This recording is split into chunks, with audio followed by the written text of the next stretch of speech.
magpapala. Hallelujah. Satisfy ang aming mga kaluluwa. Jesus' name. Hallelujah. Isang pa, fill my cup, Lord. Sa mga beloved children, bless you, Lord.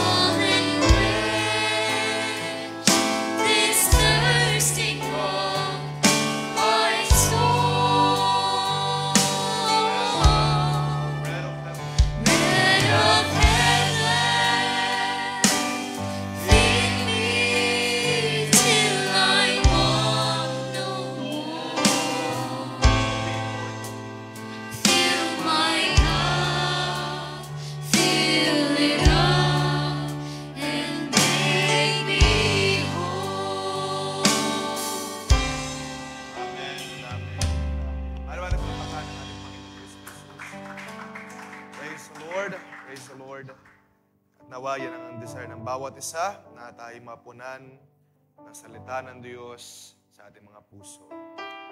Katulad ng sabi ng Banal na Kasulatan, para tayo mapunan sa mga sandaling ito, kinakailangan na tayo ma-empty, malinis ang ating mga buhay para tuluyang makagawa ng Diyos ang malaya sa atin. Kaya tayo yumuko at manalangin, humingi ng kapag-atawa sa ating Panginoon. Pagpalad dakilang ng Diyos. Sa gabing ito, Lord, kami nagtitiwala lamang sa iyo, umaasa sa iyo na ikaw ang Diyos na may kayang gawin lahat ng bagay na aming isipin. Wala imposible sa iyo, Diyos, walang mahirap sa iyo. At ikaw, O Diyos, ang siya nagpalakas, nagpagaling, nagbigay sa amin ng pagatagumpay sa mga sandaling ito. Kaya kami narito, O Diyos, dahil ikaw ang siyang nagbigay sa amin ng pagatagumpay sa bawat araw. Sa bawat mga sandali, sa bawat mga pagkakataon. Ikaw ang Diyos ng kapayapaan, Ikaw ang Diyos na lahat-lahat sa amin. Kaya sa gabing ito, Lord, kami ay mapayapa na karating, ligtas.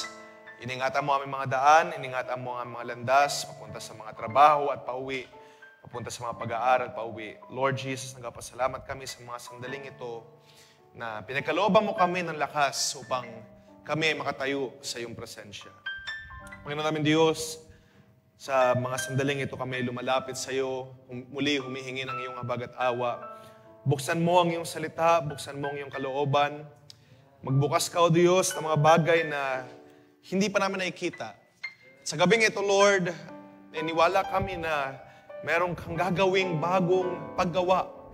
Maungusap ka, O Diyos, ng iyong salita ng malaya sa bawat isa. At Lord, niniwala kami na hindi mo lalagpasan ang bawat isa na nandito. Ang aking dalangin, O Diyos, pagpalain mo ang bawat isa, bayan, mula sa pinaka-bata hanggang sa pinaka-may-edad, O Diyos, Ikaw ang siyang kumilos. Ikaw mag-take control na aming munting gawain. Sa pagbabasa ng iyong mga salita, Ikaw, O Diyos, ang siyang manguna. At bayan, Lord, kami ay magkaroon ng isang spirito na nagmumula lamang sa iyo.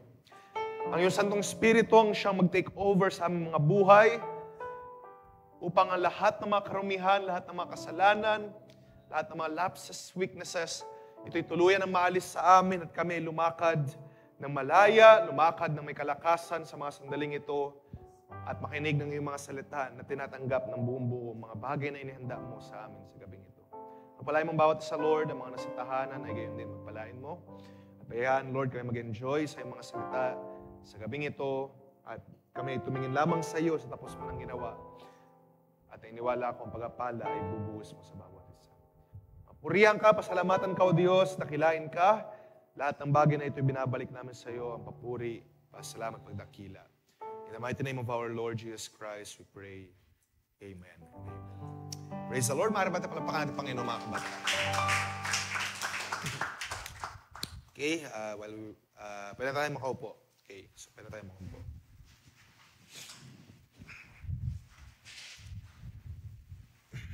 Good evening sa lahat at salamat sa biyaya ng Diyos. Gabing ito tayo ay nakapag-sama-sama muli, nakapag-gather sa ating gawain. Salamat sa biyaya ng Diyos. Personally, I want to thank God sa kalakasan. So, as you can see, galing akong office at hindi naman ganong ka-traffic. So that is why nakahabol ako. At salamat sa biyaya ng Diyos na we are given strength day by day. Kahit na tayo ay naglalakbay or kahit na tayo nasa tahanan, ang Diyos ang siya nagbibigay ng kalakasan sa atin para tayo makapagpatuloy. Okay?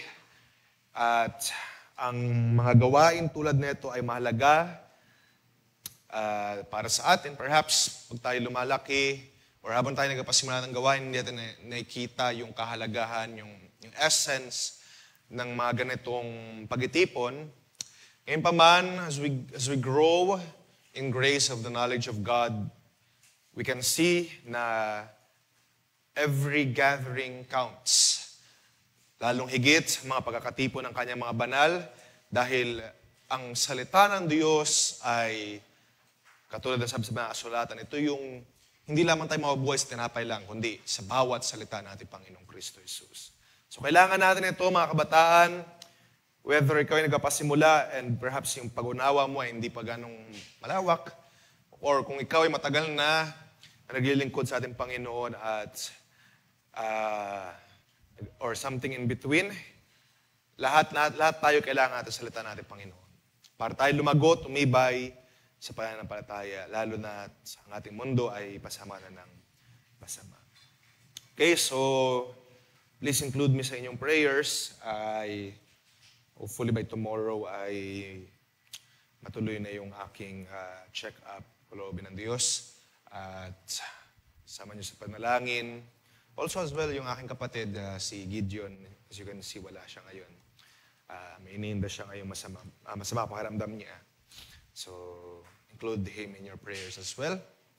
At gayon din, ang mga nalalapit na events, Joint Fellowship, ay isama niyo sa panalangin. At ilang pa mga bagay na napagkasunduan under the presence of God ay isama sa panalangin sa gabing ito. Okay, so without further ado, ay nais kong buksan buksan na yung ating pag-uusap sa gabing ito. If you would recall, ay pinag-uusapan natin yung mga sulat ni Pablo since many Fridays ago na. We have started sa idea na ang mga sulat ni Pablo ay, or bagaman ito ay naka-address sa mga specific churches o sa mga specific na tao, ang mga sulat niya at in general, ang banal na kasulatan ay mahalaga pa rin sa ating panahon ngayon. Okay? Hindi nangangahulugan na ang Bible ay matagal na nakasulat or halimbawa, yung book ng Corinthians, meron mga specific na sinusulatan. It doesn't mean na ito'y para lang sa kanila. Sa totoo nga niyan, ang mga bagay na ito ay naisulat at nailagay sa banal na kasulatan para sa ating katututo. If you would recall, isang talata nagsasabi, all scripture is given by God, at ito ay enough para magturo, mag-encourage, magpalakas sa atin. So, given that, pinag-uusapan natin yung mga nakalipas sa Friday, na even yung mga sulat ni Pablo on those specific mga churches, so particularly, dinaanan natin last time yung Romans, yung dalawang sulat niya sa Corinthians, even yung mga sulat na yun na luma na, ito ay relevant pa rin sa ating panahon. Mahalaga pa rin ito sa ating panahon, mga kabataan. Mahalaga pa rin na maintindihan, maunawaan natin dahil yung mga problems nila, yung mga problema sa nakalipas ay problema pa rin ngayon. At ano ang thoughts ng Diyos? Ano ang kaisipan ng Diyos na ibinigay kay Pablo para i-address yung mga problemang yun? Halimbawa na lamang, problems pa rin sa, if you would recall, problem sa Corinto, yung idea ng sexual immorality. At sa ating panahon ngayon ay gayon din. And how can we address those things? Yung mga kabataan ngayon ay, malaking problem yan, malaking factor sa kanilang buhay, yung mga addictions, sa mga hindi maganda panoorin, yung mga pagiging mapusok. At Paano yan in-address ni Pablo even sa panahon niya?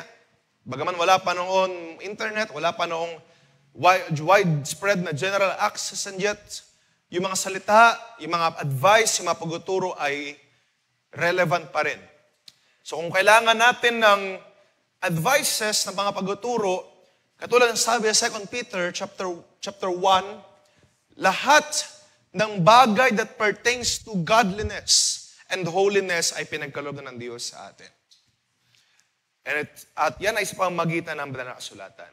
So, anything that you can think of ay meron tayong makikita na scriptural reference that we could grasp or magamit natin sa ating pananampalataya. So now, pag-uusapan natin yung epistle ni Pablo sa Galatians. So, pinuntahan natin yung Romans, yung Corinthians, yung dalawang letter sa Corinthians, and then for this time around, we would talk about the epistle of Paul in the Galatian church. So as always, pinupuntahan natin yung pagkakasunod-sunod ng mga sulat niya based doon sa book or sa Bible. So hindi natin siya pinupuntahan by year, kundi pinupuntahan natin siya sa pagkakasunod-sunod sa banal na kasulatan. Now, I have a PowerPoint presentation na kung possible may present sa itaas, ay please do, baka i-present na yung ating PowerPoint presentation dahil important yan. So, we will talk about yung church sa Galatians. At ano bang problem or ano ba yung nilalaman ng sulat ni Pablo sa letter na ito? Hopefully, isang part lang to dahil maikli lang yung book. So, 6 chapters lang yung book. At unlike sa mga sulat niya sa Romans, sa Corinthians, itong letter na ito ay mas maikli or mas straightforward. So, may problem siya na gusto niyang i-address at diretso niya in-address. Okay? So, to give you a background lang mga kabataan, if we would go sa next slide natin sa page 2. So, kung malalaman niyo yan, yung letter ni Pablo sa Galatians ay nasa around 48 AD or nakalagay dyan C48. Ibig sabihin, yung common era ng tao or AD ay yung year 48. So, yung book of Galatians ay na-agreehan ng mga scholar na ito ay somewhere around 48 AD na sulat ni Pablo. So, kung susumahin sa banal na kasulatan, sa lahat ng mga sulat ni Pablo na Romans, Corinthians, etc. hanggang sa Titus, Timothy, ito yung pinakamaaga.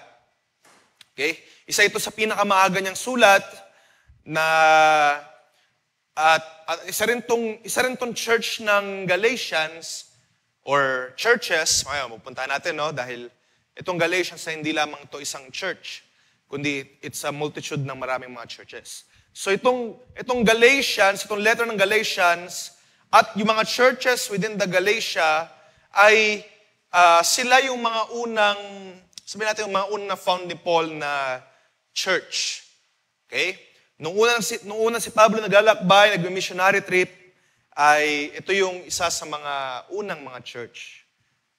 So if we would look sa, okay, next page. Ayan. So mapapansin ninyo, ito yung mga books sa Bible, di ba? Yung Corinth, yung Thessalonica, yung Philippians, Romans, Colossians, Ephesians.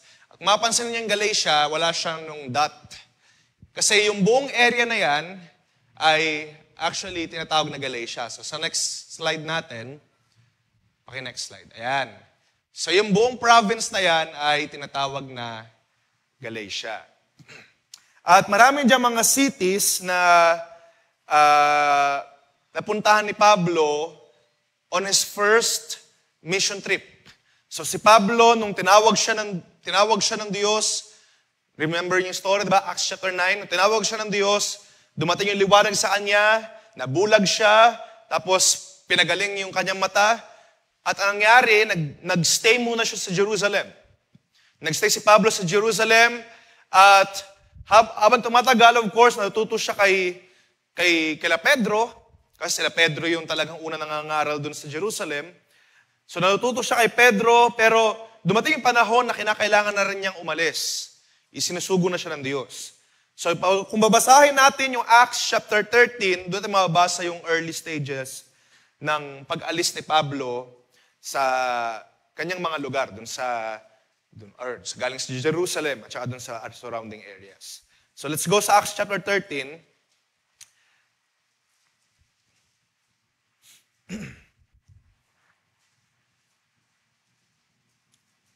So kung babasahin natin sa Acts chapter 13, dun sa verses 1, 2, 3, 4, pwedeng paki-next slide na. Ayan. And dun sa Acts chapter 13, verse 1, 2, 3, 4, may kita nyo dyan, mabasa nyo dyan na from Seleucia, yung dito sa pinakanan sa may Syria, tumawid siya dun sa island ng Cyprus. At yung story ay ganito, no? Pagtawid niya sa chapter 4, sa chapter 13 verse 4, tumawid siya mapuntang Cyprus.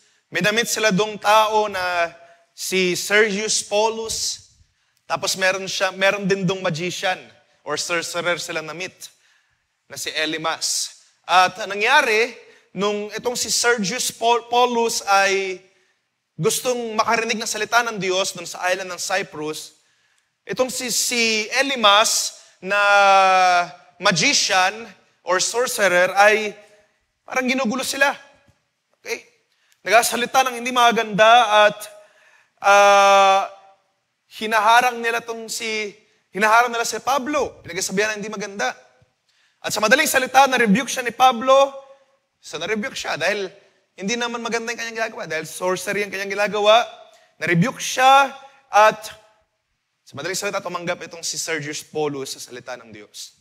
So, marahil next time, mapuntahan natin yan in detail. And then, pagbalik dun sa mapa, from Cyprus, Salamis, Paphos, mabasa nyo dyan sa Acts chapter 13, pumunta siya dun sa Perga. Kung mabasahin ninyo yung chapter 14, verse 14, Acts chapter 13, verse 13. Then from Perga, sa Pamphylia, pumunta siya dun sa Antioch. Okay? Nung sa Antioch na siya, yun na yung area nung Galatia, kung babalik tayo sa mapa. Yung sa Antioch, dun sa pinakataas, area na siya ng Galatia, southern Galatia. At dyan siya nagpalibot-libot. Yung buong Acts chapter 13, tsaka 14, umiikot lang siya dyan sa Iconium, sa Lystra, sa Derbe, at nagpaikot-ikot siya dyan to preach the gospel of God. Pero gusto kong pansin natin na maigi itong chapter 13. Dahil dito iikot yung pinaka-storya as to why nabuo yung letter sa Galatia. Sa Acts chapter 13, verse 14, basahin natin doon. But they went on from Perga and came to Antioch in Pisidia, and on the Sabbath day, they went into the synagogue and sat down. After the reading of the law and the prophets, the officials of the synagogue sent them a message saying, Brothers, if you have any word of exhortation for the people, give it. Sa madaling salita, ay pumunta siya doon sa isang templo ng mga Jews. Okay? Usually, practice ng Sabat sa synagogue ay mga Hudyo. At kaya nakaabot ito sa around area ng Galatia dahil, of course, yung mga Hudyo ay nagpangalat na, di ba? Nagpangalat na sila, hindi lang sila nagstay doon sa Israel. At dito sa area na ito, specifically sa Antioch, ay nagkaroon ng parang gawain. Okay? Nagkaroon ng synagogue gathering at yung, sabi natin MC. Yung MC nagsabi, sino ba diyang merong may share or may exhort, ay mag-exhort. Ganun yung setup nila eh. Kung meron kayong word of God na daladala o taglay-taglay, ay pwede kayong mag-exhort. At sa madaling salita, si Paul ay tumayo. Kasama ni Paul si Barnabas. Okay? So si Paul ay tumayo at kung mabasahin natin yung verse 15, or after reading the law, or verse 16 na. So Paul stood up and with a gesture began to speak. You Israelites and others who fear God, listen. Up until verse 41 ay nangaral siya. At anong pinangaral niya? Yung mabuting balita or yung gospel na tinatawag natin, pinangaral niya dito sa mga Hudyo na ito. Pinangaral niya, kinuwento niya sa panahon ni Moses, itong mga taong ito ay nag-aantay ng mana at pinaba niya hanggang sa storya ni David hanggang sa panahon ni Jesus Christ. Remember mga kabataan, ang mga Hudyo ay hati sa pananaw nila kay Jesus Christ. Hindi lahat ng mga Hudyo ay naniniwala. At meron din naman naniniwala. Okay? Sa totoo nga niyan, ay nagpasimula talaga yung barang Gentile movement o yung church movement around Jerusalem. Dahil sila Pedro yung nangangaral doon sa mga Jewish Christians na tinatawag. So, around doon sa Antioch, ay hindi nila alam sino ba itong Jesus Christ na ito. At pinangaral ni Pablo na si Jesus Christ, sa madaling salita, siya yung namatay para sa ating kasalanan. Si Jesus Christ ay namatay para sa atin. So yun yung sasabi ni Pablo, para kayo patawarin sa inyong mga kasalanan, merong namatay. And that is Jesus Christ. At yun yung pinapangaral din sa inyo mga kabataan, sa atin lahat, na kinakailangan natin maintindihan, maunawaan, na ang ating Panginoong Kristo Jesus ay namatay para sa atin. For what purpose? Para tayo ay patawarin, linisin, i-justify, i-sanctify, at i-baptize niya sa kanyang Espiritu Santo. At yun yung purpose ng Diyos talaga even before time began. Purpose ng Diyos sa bawat isa sa atin na tayo ay gawin niyang or ma-adopt. Marahil next time mapunta natin. Pero yung term is to adopt. Gawin tayong mga anak ng Diyos. Hindi ibig sabihin na dati hindi tayo anak ng Diyos. It means lang na tayo ay kinakailangan na mag-take position. Dati hindi natin alam na bride tayo or anak tayo ng Diyos or etc.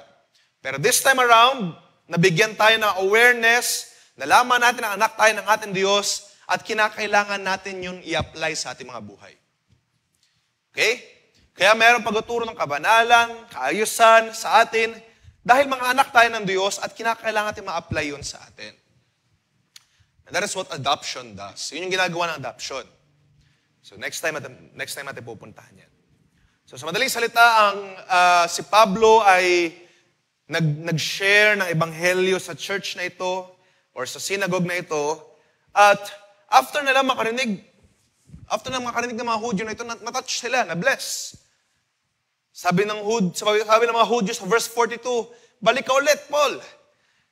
Next Sabbath ay balik ka para magmensahe. At alam nyo nangyari, nung next Sabbath, halos yung buong city ng Antioch pumunta doon. Pumunta doon sa pagmemensahe ni Pablo. At dahil ganun nga nangyari, dumating yung point, verse 44, dumating yung point na, verse 45, dumating yung point na yung mga Hudyo na nandun sa area ng Antioch, nagkaroon ng jealousy. Sila ay nainggit. Ba't ang dami nakikinig dito sa taong ito kay Pablo? Tapos sa akin, sa amin, ng mga Pharisees, ng mga Hudyo ay, wala nakikinig. Anong ginawa nila? Instead na ma-bless, instead na sundan yung mga tinuro ni Pablo na mga ganda naman, anong ginawa nila? Sila ay nag-blaspheme at kinontra. Hindi totoo yung sinasabi mo, Paul. Kinontra yung mga sinasabi ni Pablo at sila ay binabara, binabastos, etc. So, sa madaling salita, yung area doon ay napuno ng inggit at tinataboy nila si Pablo at si Barnabas dun sa lugar na yun. But on verse 46, okay, babasahin natin, magbabasa lang tayo ng snippets dito. Verse 46, I want us to read, Then both Paul and Barnabas spoke out boldly, saying, It was necessary that the word of God should be spoken first to you, sa mga Hudyo, since you reject it and judge yourselves to be unworthy of eternal life, we are now turning to the Gentiles. At sabi doon, for so the Lord commanded us saying, I have set you to be a light for the Gentiles so that you may bring salvation to the ends of the earth. So sa madaling salita, dito pinrofess ni Pablo yung pinaka-calling niya. Sabihin natin ganun, na si Pablo ay tinawag para mangaral sa mga Gentiles. Katulad natin. Ibig sabihin ng Gentiles ulit ay, sabihin nun, ay hindi Hudyo. Dahil itong mga Hudyo ay nireject nila ang Diyos. Nireject nila yung pangaral ng Diyos. Nireject nila na si Jesus Christ ay namatay para sa kanilang mga kasalanan. Hindi sila tumatanggap doon. Sabi ni Pablo, okay lang. Mahalaga na naipangaral namin ito sa inyo dahil nireject nyo talaga si Jesus Christ. At ngayon, sabi ni Pablo, ang pinaka-goal talaga namin is to preach to the Gentiles, sa mga hindi Hudyo. At doon nagpasimula yung salita ng Diyos sa mga hintil. Hindi na katulad ng dati na parang laging Israelites yung bida. Or laging mga Israel yung ligtas. Now, dumating yung panahon dito na it's time for the Gentiles. Panahon na para sa mga hintil na makatanggap ng biyaya ng Diyos at maligtas.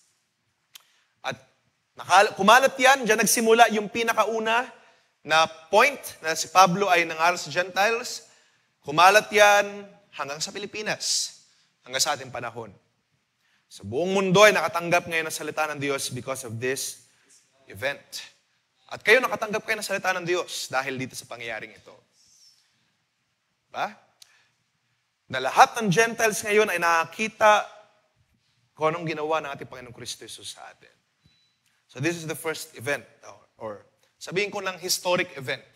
Yung first time na pinrofess ni Pablo, ito ang purpose ng Diyos, to turn kami ngayon sa mga hintil.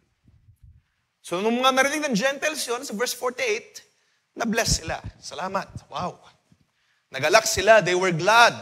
They praised the Lord. They praised the word of the Lord. At ang sabi doon, wow, natuwa sila dahil hindi lang pala ang Diyos para sa Israel. Ang sabi nila doon, makaka-receive kami ngayon ng eternal life. Na hindi lamang para puro Israel, kundi even yung mga hintil doon na nakikinig, meron na silang pag-asa na kahit sila ay makakatanggap ng buhay na walang hanggan. At gayon din sa ating mga kabataan, gusto ko maintindihan niyo ito, no? Dahil kung sa kabuuan ng Old Testament, kung mabasahin, ang kaligtasan lang ay para sa mga Israelites. Tapos ang usapan.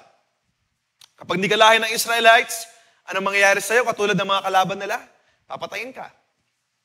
Yun, doon lang natatapos yung usapan.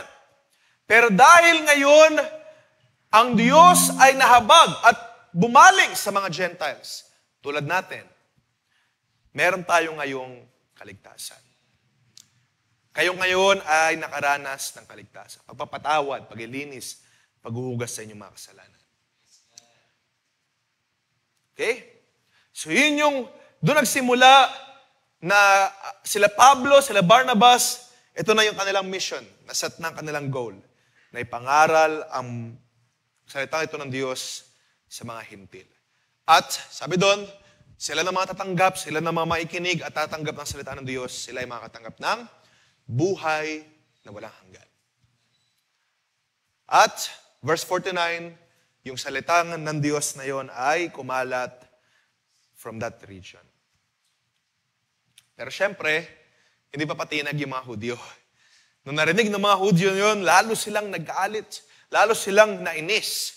Kung mabasahin niyo yung verse 50, lalo sila dong naggalit to the point na nag-start sila ng rally, nag-start sila ng plano na itaboy sila Pablo doon sa lugar ng Antioch.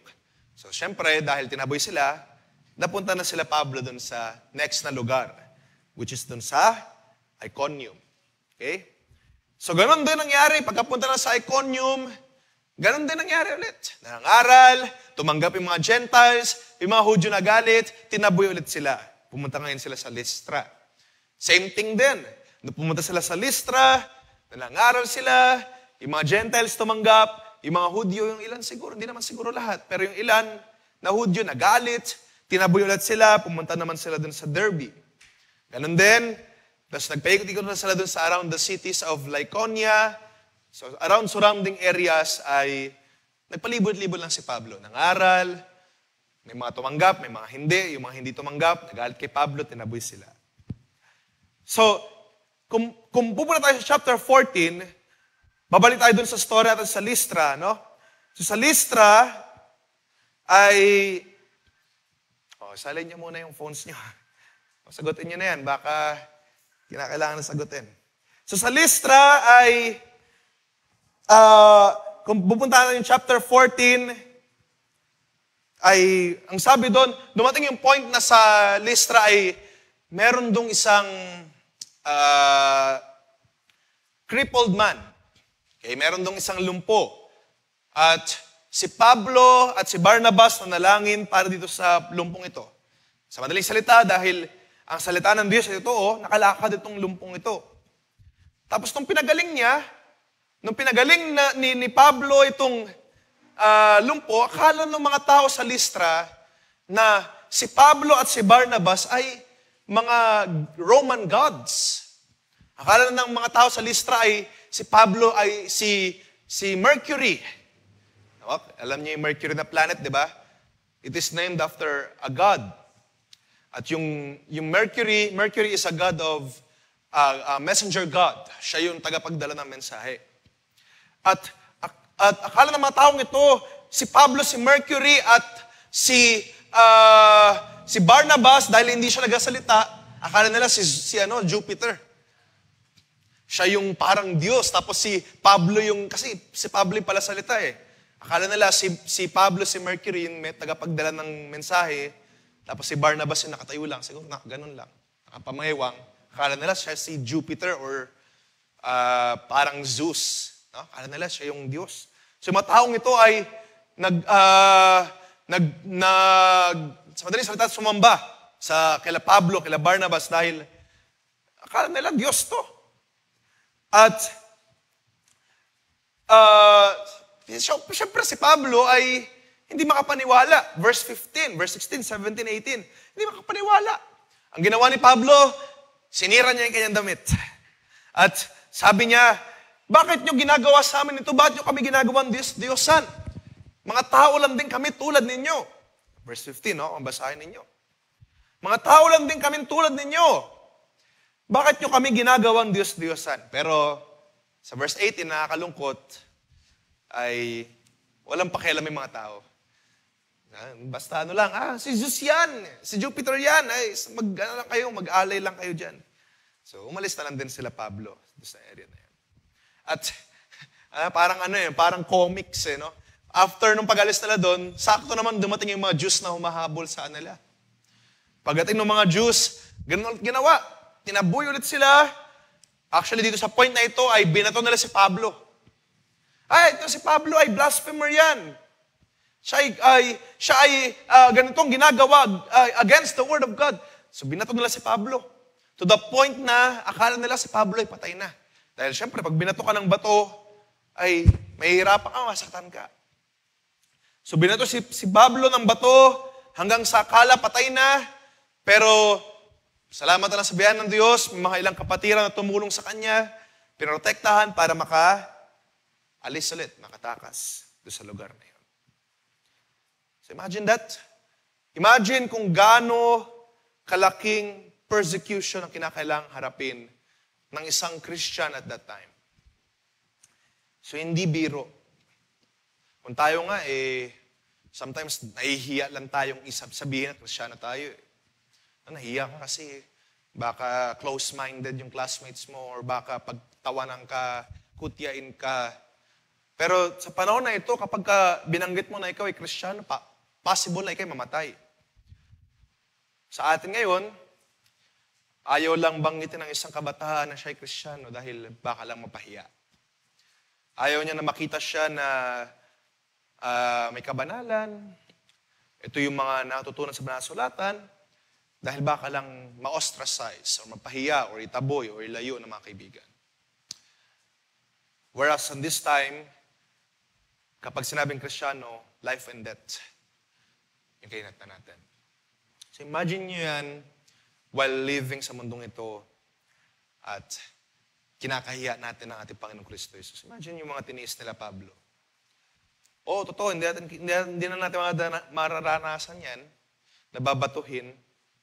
Pero imagine that torment. Hindi lamang yan physical torment. Of course, mental torment din yan. Mental toll din yan kay Pablo. Na sila ay pinapahirapan. Nagpapanik sila. Baka may bumato sila dyan. May bumato sa gilid. May pumatay sa kanila. So, sobrang hirap ng kanilang kalagayan.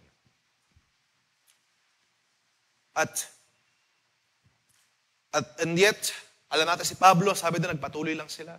Nagpatuloy lang siya ipangaral yung mga salita. So pumunta siya doon sa Lystra ulit. Umikot-ikot lang siya eh. Pag-alis sa Lystra, pumunta ulit siya doon sa Iconium at bumalik sila doon sa Antioch. Sabi niya sa basa natin yung verse 22 ng chapter 14. Sa verse 22, sabi doon, there they strengthened the souls of the disciples and encouraged them to continue in the faith. Patuloy lang. Saying, it is through many persecutions that we must enter the kingdom of God. Patuloy lang. Kung mahirap, kung may mapagitiis, it's all right. Dahil kinakailangan ito para makapasok sa narrow way na daan na nais ng Diyos na ating lakaran. At after nung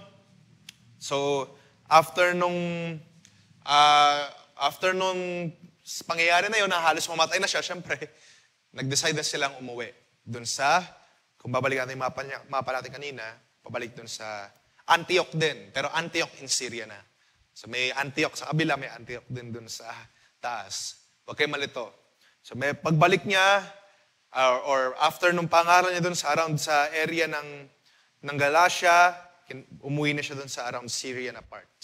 Doon sa Antioch in Syria. Now, so nakita nyo kung gaano kalala yung sitwasyon. And actually, babasahin pa natin yung sa chapter 15. Bagaman hindi ito kasama dun sa pag-found, or mamaya mapupuntahan natin na actually itong events ng chapter 15 ay nangyari after ng sulat sa Galatians, gusto kong puntahan natin na to dahil ito yung pinaka-problem. Okay? Pinaka-problema ng church ng Galatia. Sa verse 1, ito yung pumasok agad yung problem. But some men came down from Judea and were teaching the brothers, unless you are circumcised according to the custom of Moses, you cannot be saved. So imagine nyo to, no? Pabalik nila Pablo sa Jerusalem. Sabihin natin yun yung pinaka-home base nila, yung kung saan si Pablo nagsistay. Pagbalik nila doon, ay merong kapatiran na nagsasabing, hindi sila pwedeng maligtas. Kinakailangan nila sumunod sa kautusan ni Moses. Particularly dito, yung tradition ng pagtutuli. Okay? So yung tradition ng pagtutuli, kinakailangan gawin para maligtas sila. At hindi lamang yan, actually, ini-insist din nila na bawal kumain ng pork, na ini-insist nila na kinakailangan i-observe yung Passover, yung mga festivities, di ba? Feast of the Trumpets, Feast of the ganto-ganto, so on and so forth. Kinakailangan gawin yun para maligtas. Ganon yung idea ng mga Jewish Christians at this time na marami, tapos unti-unti din dumadami yung mga Gentiles. So nag-aaway sila, nag-argue sila, at yung mga taong ito, mga sobrang Jewish Christians na sobrang love na love si Moses, sinasabi nila na kinakailangan nilang gawin yung kautusan ni Moses para maligtas. So anong ginawa ni Barnabas at saka ni Pablo? Nagpatawag sila ng isang meeting. At kung mabasahin ninyo yung chapter na ito, or tinawag ito ng scholars na council at Jerusalem. So nagpatawag ng meeting. Yung mga elders, papunta nyo dito, parang ministers meeting, no? Yung mga elders, yung mga nangangaral dyan, papunta nyo dito sa Jerusalem. Mag-uusap tayo patungkol sa topic na ito. Kinakailangan ba talaga na gawin yung kautusan ni Moses para maligtas? Pag-uusapan natin. Parang ministers meeting. Nag-gather sila lahat. Nandun si Pablo, nandun si Barnabas, nandun si Peter, Si Peter kasi yung nag-oversee sa Jerusalem. Sabi natin siya yung pastor doon. So siya yung nangaral, nandun si Peter, nandun sila James, etc. Yung mga familiar na mga characters sa Bible. So nagkaroon ng meeting doon sa Jerusalem, pinag-uusapan nila kung ano ba talaga ang sabi sa banal na kasulatan. So nagkaroon sila ng pag-uusap ng, sabi natin, ng debate, hindi man debate na talagang formal debate. Nagkaroon sila ng unting mga tanong, questions. Ano nga ba talaga ang kinakailangan? Kailangan ba talaga natin gawin itong kautosan ni Moses? At after no, na maraming pag-uusap, sa verse 7, Peter stood up and said to them, "Brothers, you know that in the early days, God made a choice among you, that by my mouth the Gentiles should hear the word of the gospel and believe. And God, who knows the heart, bore witness to them by giving them the Holy Spirit, just as He did to us." Sabi ni Pedro, tumayo siya, no, after pag-uusap, tumayo si Pedro. Kasi si Pedro yung pinaka-senior dyan, siya yung kasama ni Jesus Christ. Tumayo si Pedro, sabi niya, yung mga Gentiles na yan, tumanggap din ng Espiritu Santo na katulad nating mga Hudyo. At kung babasahin pa natin tuloy-tuloy, ang argument ni Pablo ay ni Pedro ay ganito, bakit nyo sinusubok ang Diyos? Why would you test God na nagpapahirap kayo sa mga Gentiles? Pinapahirapan nyo yung mga Gentiles by placing a yoke, verse 10 yun, by placing a yoke on the neck of the disciples that neither our fathers nor we have been able to bear. Ibig sabihin, bakit nyo pinapahirapan yung Gentiles na ganito yung gawin ninyo, ganito yung sundin ninyo, ganito yung dapat yung gawin ninyo para maligtas? Tayo nga ng mga Jews, nagkakamali tayo dun eh. Nakita nyo? Yung mga Gentiles ay pinapahirapan ninyo, kailangan gawin nyo to. At kung hindi nyo gagawin yan, hindi kayo maligtas. Sabi ni Pedro, tayo nga eh. Nagkakamali dun, hindi natin ginagawa minsan eh. Siguro hindi sila nag-celebrate minsan ng mga feast. Masarap magpahinga, masarap matulog. Hindi sila pupunta doon sa mga required na feast para sa kanila. Ilan sa kanila ay hindi naman sumusunod sa mga pagkain. Or sa pag-o-offer ng tupa. Di ba? Ordinance ni Moses. Ilan sa kanila hindi gumagawa nun. Tapos yung mga Gentiles yung pinapahirapan. At sa madaling salita, no, after natigil yun, kinuwento nila Pablo, nila Barnabas, yung storya, yung nangyari dun sa Antioch, yung nangyari dun sa lugar na pununtahan nila.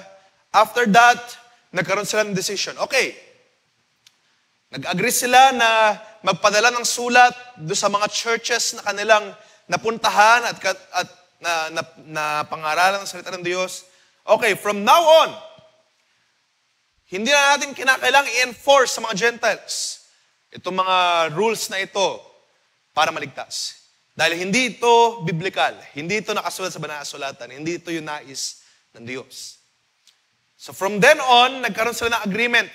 Padalahan nyo lahat ng mga churches ng sulat na huwag nyo lang gagawin yan. Dahil yan ay hindi kalooban ng Diyos. Okay? So ganun ang nangyari, pinadalahan lahat ng churches.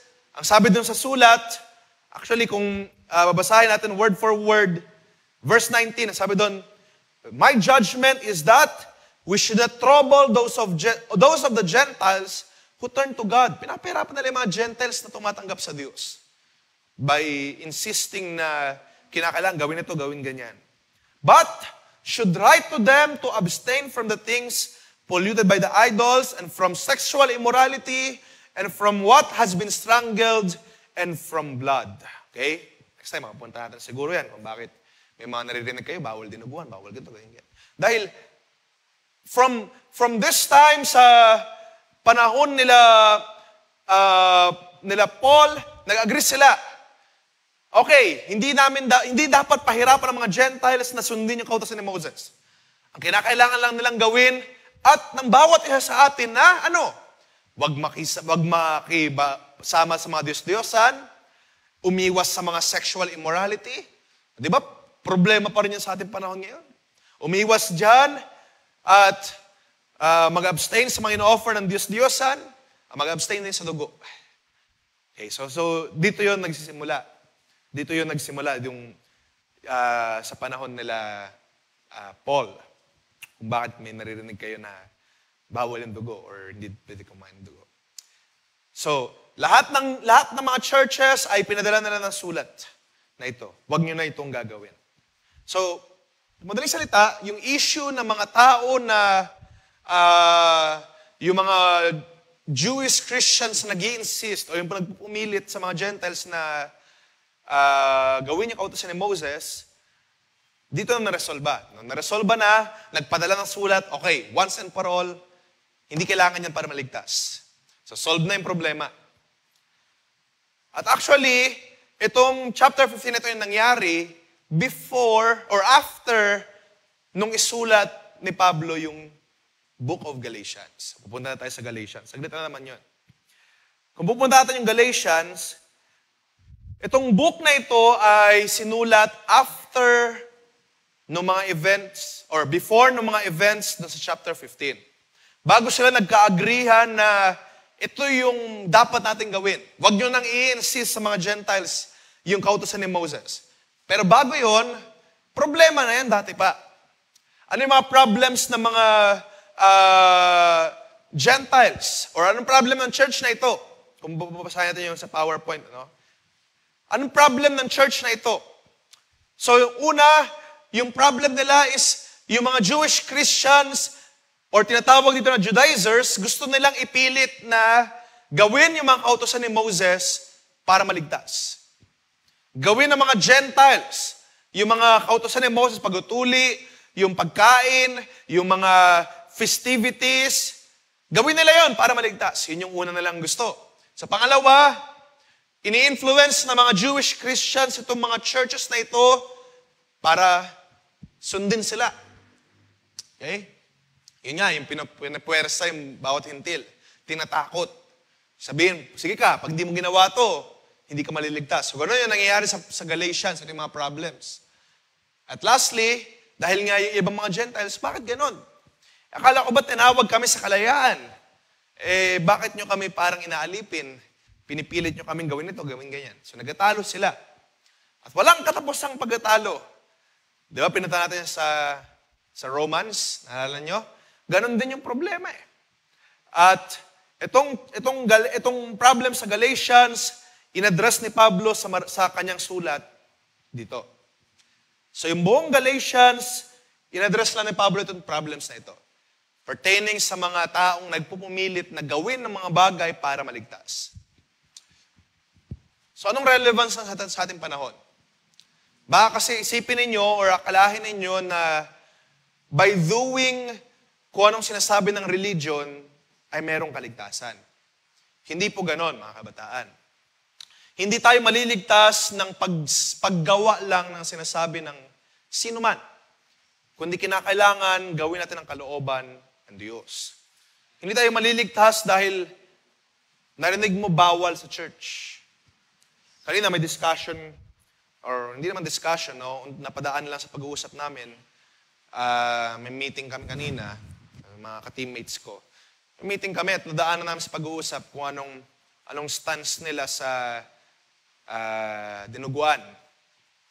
So sabi ko, hindi naman bawal. Kumain ka. Sabi ko, hindi bawal. Kundi ito ay hindi nais ng Diyos para gawin natin. Pero yung ilan, of course, ay siguro nagpasimula pa lamang in the faith or unti pa lang yung pagkakaunawa. Sabi na, bawal yan. Okay? At mga kabatahan, gusto ko rin makita ninyo at sa tulong at biyaya ng Diyos, maintindihan natin sa days go by, wala namang bawal. Walang nagbabawal sa inyo na gawin ang inyong gusto. Sabi sa Ecclesiastes, gawin ninyo ang gusto ninyo. Pero tandaan ninyo na lahat ng ating ginagawa ay may judgment pagdating sa dulo. Okay? At ang mga gawain tulad nito ay merely nagtuturo lang ng tama at mali. Pero it's up to you pa rin kung anong ating gagawin. At kung tila ba parang masyado ng mga maluwag yun, mga kabataan, ang Diyos nakikita niya lahat ng ating mga galaw. Kahit ginawa natin sa lihim, kahit ginawa natin na lahat ng tao nakakita, alam niya ng Diyos. So walang takas sa Kanya lahat ng bagay. Okay? Para maluwag ka. Kuya Tim, gawin yung gusto, maluwag. Walang lihim sa Diyos. Walang may tatago tayo sa Diyos. No? Kaya parang naging conclusion, bawal. Ang tamang sagutin natin mga kabataan ay hindi nais ng Diyos. Hindi kalooban ng Diyos. Especially, halimbawa, sa pananamit, ma-question tayo, magupitan ng buhok. Ipakita natin sa banal na kasulatan, hindi naman din talaga sinabi na bawal. It's just that ito yung hinahanap ng Diyos na kabanalan. So, hindi na nais ng Diyos na tayo ay makita na walang kabanalan. That's it. Yun yung tamang sagot. Pero siguro, kung nagpasimula pa lamang in the faith, okay lang naman yung sagot na bawal. Okay lang sa pagpasimula. Pero pagka naiintindihan natin, naunawaan natin ang higit na salita ng Diyos, ang tamang sagot, it's not what God wants para sa akin, para sa atin. Okay? So, ganun din yung problema dito. Ini-insist ng mga taong ito yung dapat mong gawin. Parang bubuo sila ng religion, bubuo sila ng samahan na ito lang yung dapat gawin para maligtas. Ito lang yung dapat gawin para ikaw ay maligtas. Imagine ninyo mga kabataan kung yung ating paglilingkod sa Diyos, meron ka lang kinakailangan gawin para maligtas. Halimbawa, kung para maligtas, kinakailangan na sa ministry ka. O di mag-aagawan tayo ngayon. Kahit hindi ka marunong magpiano, mag-piano ka. Kahit hindi ka marunong magkumanta, kakanta ka. Dahil yun yung batayan ng kaligtasan. Some denominations, some sects, ay ang kanilang basis ng pananampalataya o ng kaligtasan ay kinakailangan marunong mag-speaking in tongue. So ngayon, ang gagawin, magagano na lang bigla. Minsan, practice pa. Dahil, basis ng kaligtasan nila yun, talagang kakabahan sila. Siguro, talagang sobrang kaba niya, nagsalita na siya ng kung ano-ano. Dahil, gusto niya maligtas eh. Di ba? At kung gano'n yung mga basis ng kaligtasan natin, mga kabataan, halimbawa, kung sabihin natin, kinakailangan maging mabait ka. Di ba yun yung madalas na ituro sa mga bata, kinakailangan maging mabait para maging ligtas. Maraming mga mas mababait pa sa atin. So yung mga philanthropist na tinatawag, sino bang uso ngayon na philanthropist? Halimbawa, si Mr. Beast. Magbibigay siya ng 1 million kung magstay ka lang sa bilog. Mas mabait siya. Wala ka namang 1 million eh. Di ba? So, maliligtas si Mr. Beast. Ikaw, hindi. Yung mga ganon ay, kung titignan natin, kung merong basis lang in the faith, base lang sa paggawa natin, wala tayo, talo tayo. At ang kaligtasan natin, katulad ng sinasabi ko previously, at katulad ng sabi sa mga kasulat sa Ephesians, ang kaligtasan ay pinagkaloob ng Diyos as a gift. Yung biyayang ito ay pinagkaloob ng Diyos, regalo sa atin. Hindi dahil meron ka nagawang tama, hindi dahil meron ka nagawang mabuti, hindi dahil may na-meet kang criteria, kundi ang lahat ng bagay na ito ay pinagkaloob ng Diyos dahil siya ang umibig na ipagkaloob sa iyo ito. That's it. At hindi mo kinakailangan ma-meet yung mga standards para maligtas. As a matter of fact, yung mga standards na yan na iniisip natin na kinakailangan gawin ng isang Kristiyano para maligtas, ang Diyos mismo yung gumagawa niyan sa iyong buhay. Binabago ka ng Diyos, kinokorek ka ng Diyos, hinuhubog ka ng Diyos, tinuturuan ka niya, minsan pinapalo, pinaparusahan. Pero yan ay pamamaraan ng Diyos para ikaw ay humubog sa pananampalataya, mahubog. Para magamit natin yung term na, para ikaw ay ikaw ay mailagay na sa proper position, yung adoption na tinatawag. Proper position natin as sons and daughters of God. Dahil kung ano yung ama, yun din dapat tayo. Pero pasaway tayo, makulit tayo. That's what God does. Nililinis, sinuhugasan, tinuturuan, kinokorek tayo, pinapalalahanan, kinakailangan suspend. Sige, para tayo matuto pa sa pananampalataya at tumibay. Okay? So that's what God does sa ating buhay. Hindi dahil hindi natin na-meet yung ganito, or hindi dahil na-meet natin yung ganito para maligtas. Which is mali na ginagawa ng mga Judaizers na ito, mga Jewish Christians. Kaya sabi ni Pablo sa Galatians chapter 1, nagulat siya. Bakit? Nagulat ako na sabi doon, chapter 1, I am astonished that you are so quickly deserting Him who called you in the grace of Christ and are turning to a different gospel. Sabi sa verse 7, not that there is another one, but there are some who trouble you and want to distort the gospel of Christ. Bakit mabilis kayo maniwala sa ibang mga turo na ito yung kinakailangan gawin para maligtas? Hindi naman ganun yung tinuro ko, sabi ni Pablo. Hindi naman ganun yung tinuro namin sa inyo. At itong tinuro niya, sabi niya sa verse 11, sabi niya, itong tinuro namin ay hindi ito nagmula sa amin.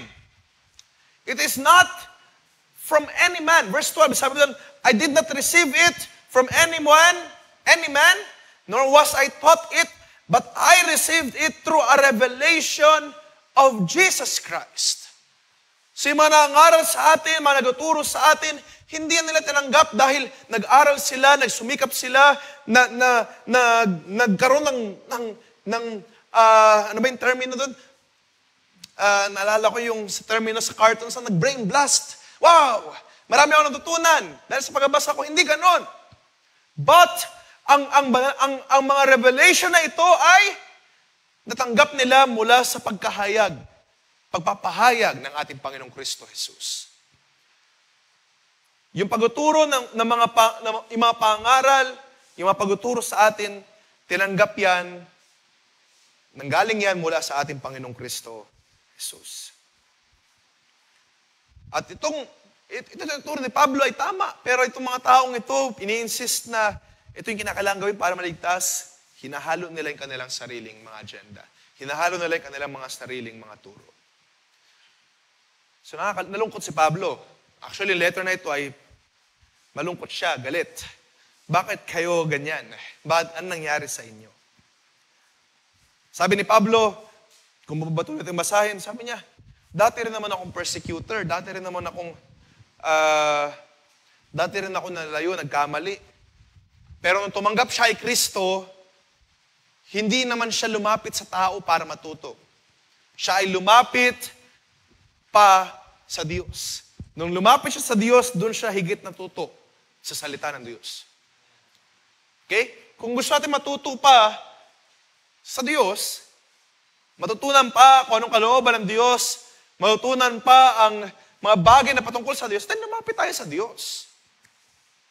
Yun yung kinakailangan natin gawin, mga kabataan. So hindi, si Pablo sabi niya, nung ako ay nagpapasimula pa lamang sa pananampalataya, hindi ako lumapit sa sino man, lumapit ako sa Diyos. At sa chapter 2, sinabi niya doon, binanggit niya yung kanyang kasamahan na si Titus. Tignan mo ito sa Titus, ginagamit din sa pangaral, sa verse 3, sabi niya doon, ginagamit din ito sa pangaral, pero hindi naman siya pinuwersa na sundin yung law ni Moses. Pero nangaral sa inyo, nagpipreach, naging elder ng church. At sabi niya, sila Pedro, pinadala sa mga Jews, ako pinadala sa mga Hintil, at lahat tayo tumanggap lamang ng biyaya ng Diyos. Pero bakit tayo ngayon tumatanggap ngayon ng ibang mga turo? Bakit tayo ngayon naniniwala na kinakailangan mo lang gawin ito para maligtas? Or kinakailangan mo ma-accomplish isang bagay para maligtas? Mga kabataan, wag maging ganun ang ating paniniwala. Marahil sa una, makita mo, wow, kinakailangan ko lang maging mabait para hindi magalit sa akin si Lord. Kinakailangan ko lang mag-pray, kinakailangan ko ganito, etc. para hindi magalit si Lord. Ang higit na mas tamang approach at maintindihan na wala natin sa gabing ito ay ito. Wala tayong makagawa na kung anumang bagay para mag-gain yung pag-ibig ng Diyos or ma-increase yung pag-ibig ng Diyos sa atin. Dahil lahat ng bagay na ito, yung pag-ibig na pinagkaloob ng Diyos sa atin, pinagkaloob niya yan bago ka pa kumilala sa Kanya. Bago ka pa umibig sa Diyos, pinagkaloob na niya ang pag-ibig, ang kaligtasan sa iyong buhay. Sabi sa banal na kasulatan, while we were yet still sinners, Christ died for us. Okay? At pumunta siya doon sa main argument sa verse 14 ng chapter 2. So, pupuntahan natin yung mga arguments na, mabilis lang to. Dahil isang problem lang naman yung kanyang tinutumbok. Actually, before verse 14, Sinaway niya si Pedro. Si Pedro kasi, ganito yung story, si Pedro, nakikisama sa mga Gentiles pagkainan na. May kain, ayos. Pero kapag dumadating yung mga Jewish Christians, lumalayo, umiiwas. Kasi baka makita siya na, si Pedro, ano to? Nakikikampi sa mga Jewish Christians. Yung mga kampi-kampihan ba? So yung sa panahon na ito, ina-address na rin dito yung problem sa mga kampi-kampihan. Yung mga grupo-grupo, yung mga sama-samahan, na ayaw makita, na kasama sa ganito, ayaw makita na kasamang kumakain. Hindi dapat ganon, mga kabataan. On a wider terms, in-address din dito perhaps yung problem sa racism. Okay? Pero dito masyado pupuntahan yan. Hindi naman tayo racist, di ba? Dahil tayo tinuruan na ng Diyos sa mga bagay na yan. Pero, yung mga grupo-grupo, yung mga kampi-kampihan, ay hindi nais ng Diyos. At dito sinaway, even si Pedro, sinaway ni Pablo, na huwag tayong maging ganon. Huwag tayong maging katulad ni Pedro, na nag-act na parang hipokrito, sabi pa niya, sa verse 13. Na pati si Barnabas ay nahahatak. Nagagaya tuloy kay Pedro. At pumunta siya doon sa kanyang main argument. Doon sa main pangsagot niya, doon sa mga nagpupumilit na gawin yung kautosan ni Moses para maligtas. Okay? Pupunta natin isa-isa. Sa verse 14, sabi doon, "But when I saw their conduct was not in step with the truth of the gospel, I said to Cephas before them all, if you, though a Jew, live like a Gentile and not like a Jew, how can you force the Gentiles to live like Jews?" Ito yung una niyang argument. Parang katulad ng kanina, no? Bakit niyo pinipilit yung mga Gentiles na mabuhay na katulad ng isang Hudyo, pero kayo na mga Hudyo ay nabubuhay na parang Gentiles? Anong ibig sabihin niya doon? Kasi yung mga Gentiles ay wala silang rules, di ba? Hindi sila katulad ng Hudyo na bawal to, bawal ganyan, bawal ganyan. May mga rules sila, may mga traditions. Yun yung tinatawag na kautusan. The law of Moses. Kinakailangan nilang gawin yun dahil yun yung kanilang pininiwalaan. So sabi ni Pablo dito kay Cephas, bakit kayo pinipilit ninyo na i-insist ito sa mga Gentiles na mga walang rules? Pinipilit nyo na gawin itong rules na ito. Samantalang kayo na Jews, kayo na ubuhay, kayo na parang walang rules eh. Diba? So, in-address na dito yung pagiging hypocrite. In-address ni Paul dito yung pagiging hypocrite ng mga Jews. Na nag-act sila na parang malaya na gawin nila ang kanilang gustong gawin, pero yung mga Gentiles, pinipilit nila na hindi nyo pwedeng gawin yung gusto nyong gawin. Kailangan ganito gawin ninyo. Diba? Pinipwersa nila yung mga Gentiles na mabuhay na katulad ng mga Hudyo, pero sila, gusto nila mabuhay na parang Gentiles, walang kautusan, walang nag-a-apply sa kanila. Okay. At lahat tayo, sabi ni Pablo, hindi dapat ganon dahil lahat tayo, we ourselves, verse 15, sabi niya doon, we ourselves are Jews by birth. So si Pablo ay isang Hudyo nung pinanganak. And not Gentile sinners. Pero, verse 16, yet we know that a person is not justified by works of the law, but through faith in Jesus Christ. Hindi tayo na-justify sa mga paggawa ng mabuting bagay or through the works of the law, kundi sa pamamagitan ng pananampalataya kay Jesus Kristo. Okay? Kaya ka ngayon tinawag na bride, na saint, na banal, na justify ka hindi dahil may ginawa kang tama, o hindi dahil may na-achieve ka, or hindi dahil may sinunod kang kautusan, or hindi dahil hindi ka or kumain ng dugo, or hindi dahil ikaw ay nagusot ng palda o maayos sa pananamit. That's not because of that. Kundi ang kaligtasan ay natanggap mo dahil sa pananampalataya. Through faith that we have in Jesus Christ. We are justified by our works dahil meron ka pananampalataya kay Kristo Jesus. Okay? We also have believed in Christ Jesus in order to be justified by faith in Christ and not by the works of the law. Because by the works of the law, no one will be justified.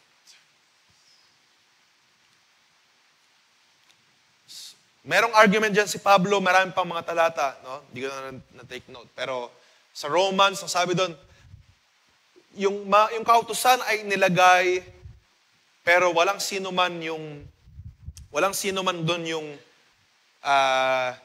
or marahil dito pala sa Galatians yun, no? Lahat ng nasa under ng kautusan ay nasa curse. Nasa under ng curse of sin, under the curse of law. Dahil sa pamamagitan ng kautusan, malalaman mo kung sino yung mali. Okay? Kapag merong kautusan, alam mo kung mali yung ginawa mo. Halimbawa, may rules. Huwag mo itong gagawin, huwag mo itong gagawin, huwag mo itong gagawin, huwag mo itong gagawin. Kapag ikaw ay sumusunod sa rules na yon, tapos meron ka nagawang mali, halimbawa, alam mo na nagkamali ka. At alam mo may parusa yon. So, ganoon yung kautusan. Pero ang biyaya ng Diyos ay iba. Ang biyaya ng Diyos ay iba kaysa sa kautusan. Dahil sa pamamagitan ng biyaya ng Diyos, alam mo ngayon na ikaw ay ligtas. Alam mo ngayon na ikaw ay pinagawang banal ng Diyos. Ikaw ay nilinis, sinugasan. Hindi mo nakikita na, mali ako, nagkasala ako, lagot ako. Kundi nakikita mo ngayon, salamat sa Diyos na nagbigay sa akin ng kaligtasan. Okay? So yun yung kinaibahan ng kautusan at ng biyaya ng Diyos. So another argument sa chapter 3. Hindi pa tatapos ng chapter 2, no? Sabi ni Pablo sa verse 20, "For I have been crucified with Christ. It is no longer I who live, it is no longer I who live, but Christ who lives in me, and the life I now live in the flesh, I live by faith in the Son of God, who loved me and gave himself for me. I do not nullify the grace of God, for if righteousness were through law, then Christ died for no purpose." Ano ibig sabihin nun? Kung yung pagiging righteous, yung pagiging banal ay sa pamamagitan ng batas, walang silbi yung pagkamatay ni Jesus Christ. Dahil, hindi naman yun by grace eh. Di ba yung pagkamatay ni Jesus Christ para makatanggap tayo ng biyaya, ng kaligtasan sa ating mga kasalanan eh.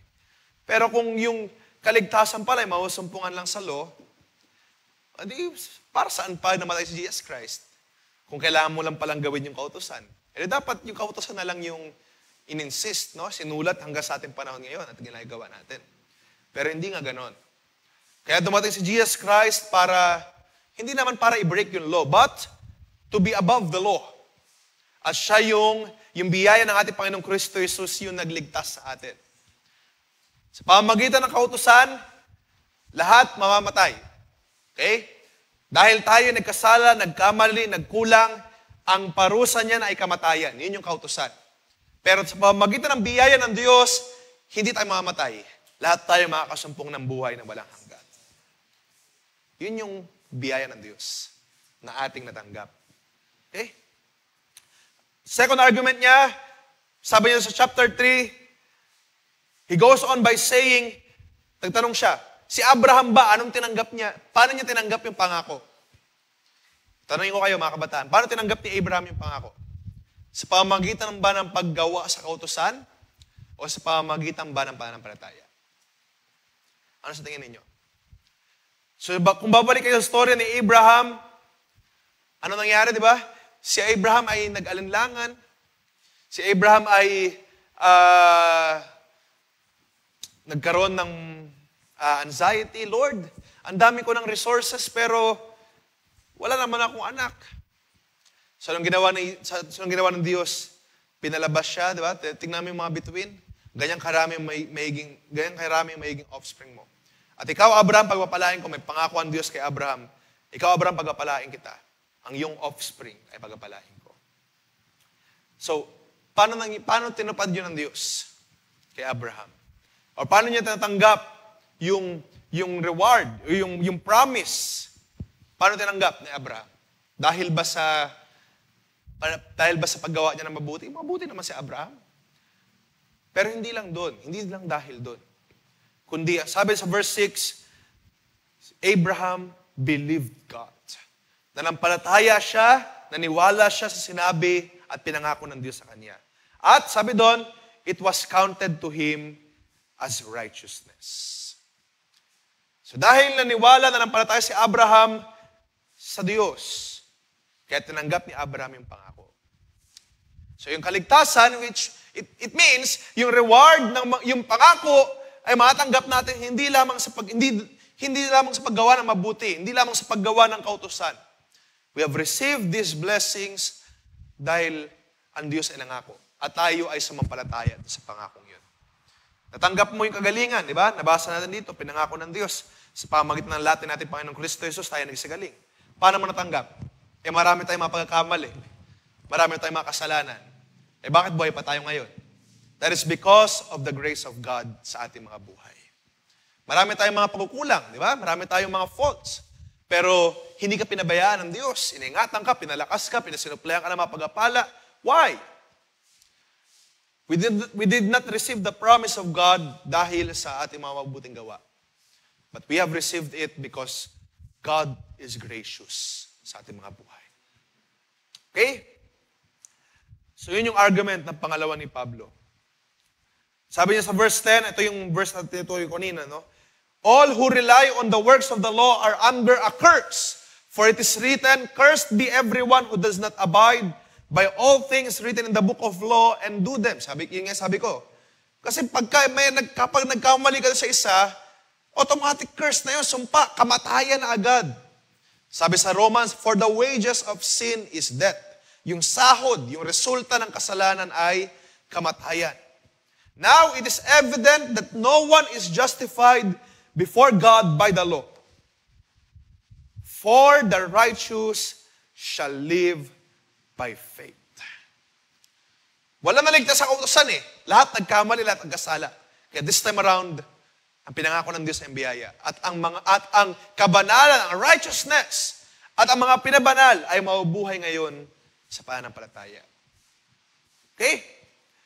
Christ redeemed us from the curse of the law, becoming a curse for us. Verse 13. For it is written, cursed is everyone who is hanged on a tree, so that in Christ Jesus, the blessing of Abraham might come to the Gentiles, so that we might receive the promised Spirit through faith. Yun yung ginawa ng ating Panginoong Kristo Jesus. Sabi doon, sumpain yung mga nabubuhay sa kautusan.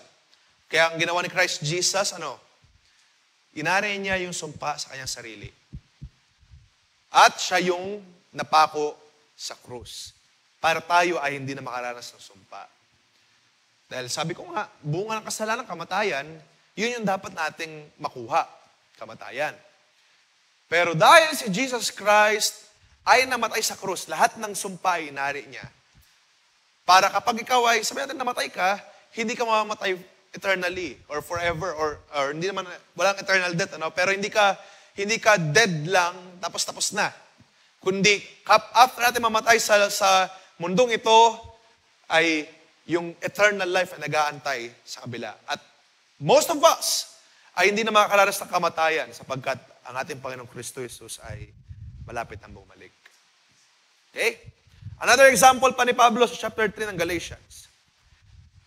To give a human example, verse 15, even with the man-made covenant, no one annuls it or adds to it once it has been ratified. Now, the promises were made to Abraham and to his offspring. It does not say, and to offsprings, referring to many, but referring to one, and to your offspring, who is Christ. So, kung mabasahin ninyo yung pangako, naging technical dito si Pablo, kung mabasahin niyo yung pangako ng ating Diyos kay Abraham, hindi siya nagtutungkol sa to your offsprings. Hindi tatanggapin ang pangako sa offsprings with S, kundi sa nag-iisang offspring. At hindi tinutukoy dun si Isaac. Kala ng marami, at si Isaac yung nakatanggap ng pangako dahil siya pinangako. Pero higit sa lahat na offspring ni Abraham, yung lahi ni Abraham ay si Kristo, si Christ Jesus, si Jesus Christ. Alam natin na hindi naman talaga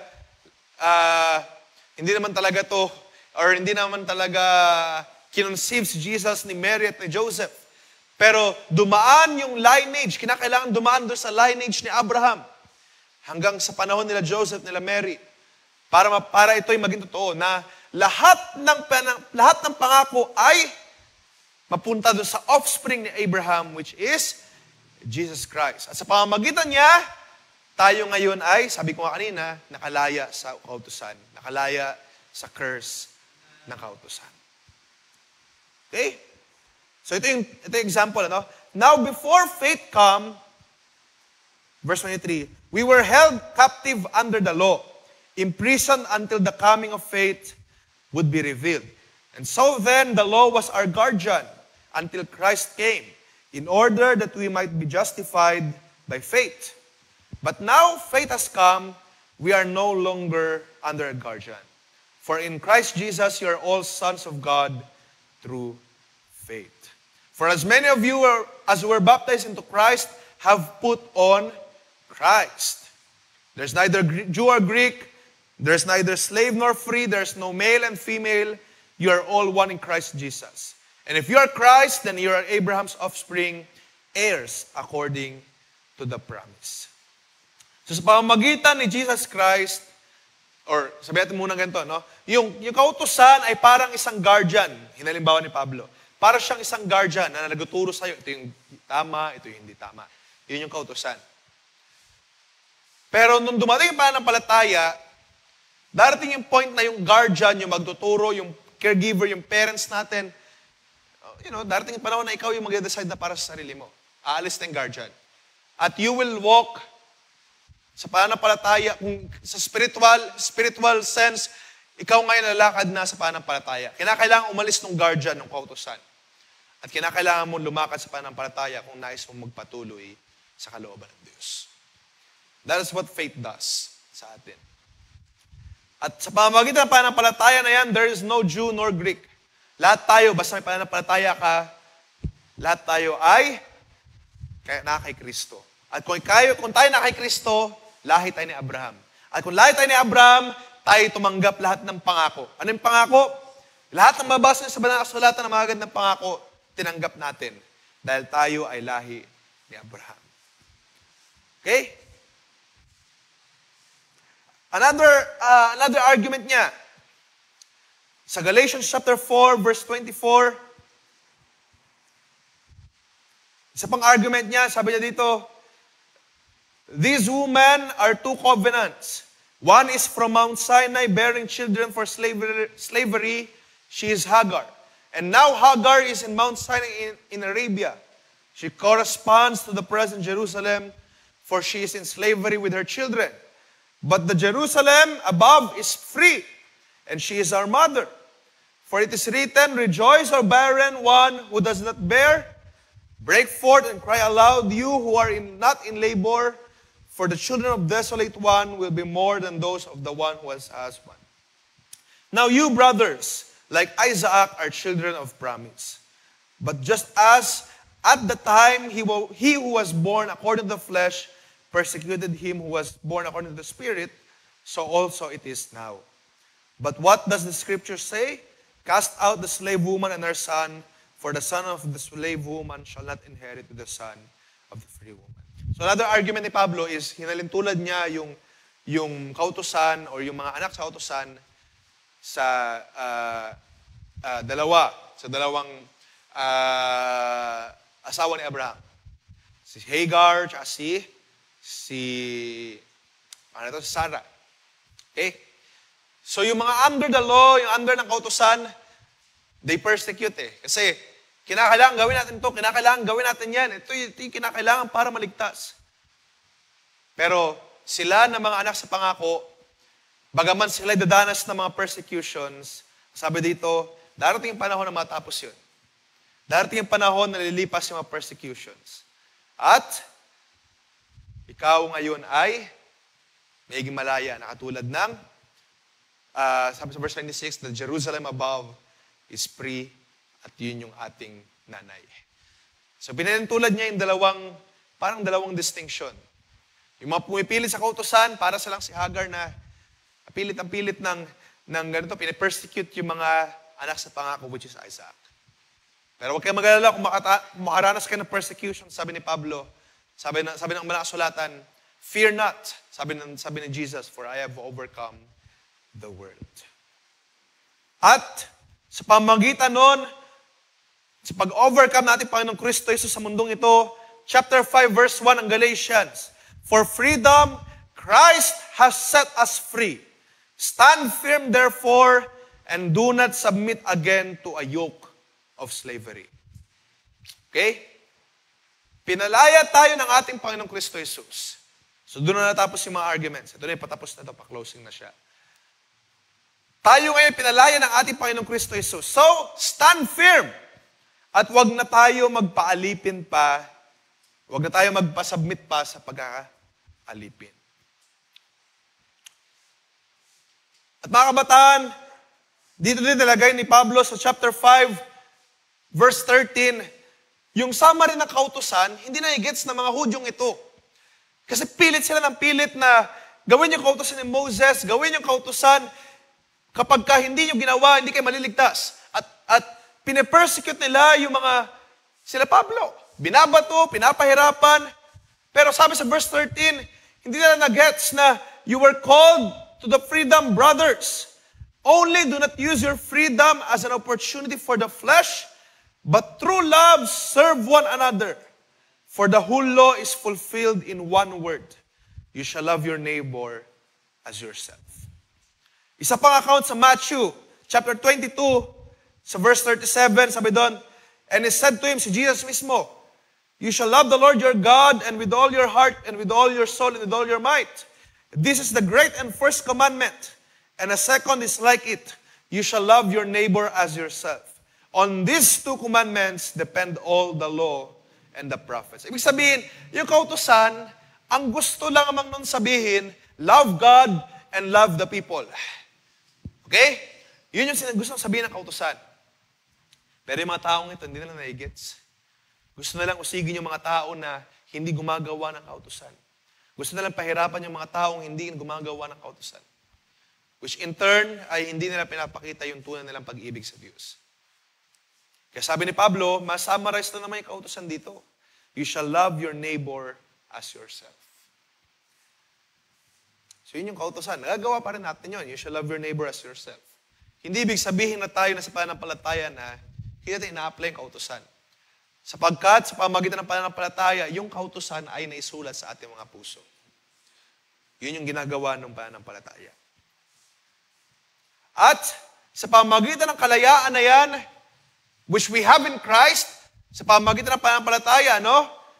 Ito yung paalala ni Pablo as we close.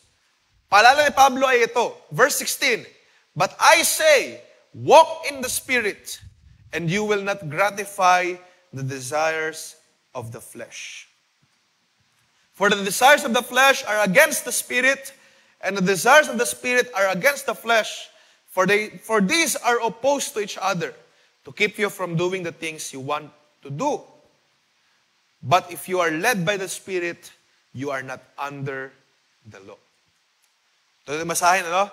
These are the works of the flesh: sexual immorality, impurity, sensuality, idolatry, sorcery, enmity, strife, jealousy, fits of anger, rivalries, dissensions, divisions, envy, drunkenness, orgies, and things like these.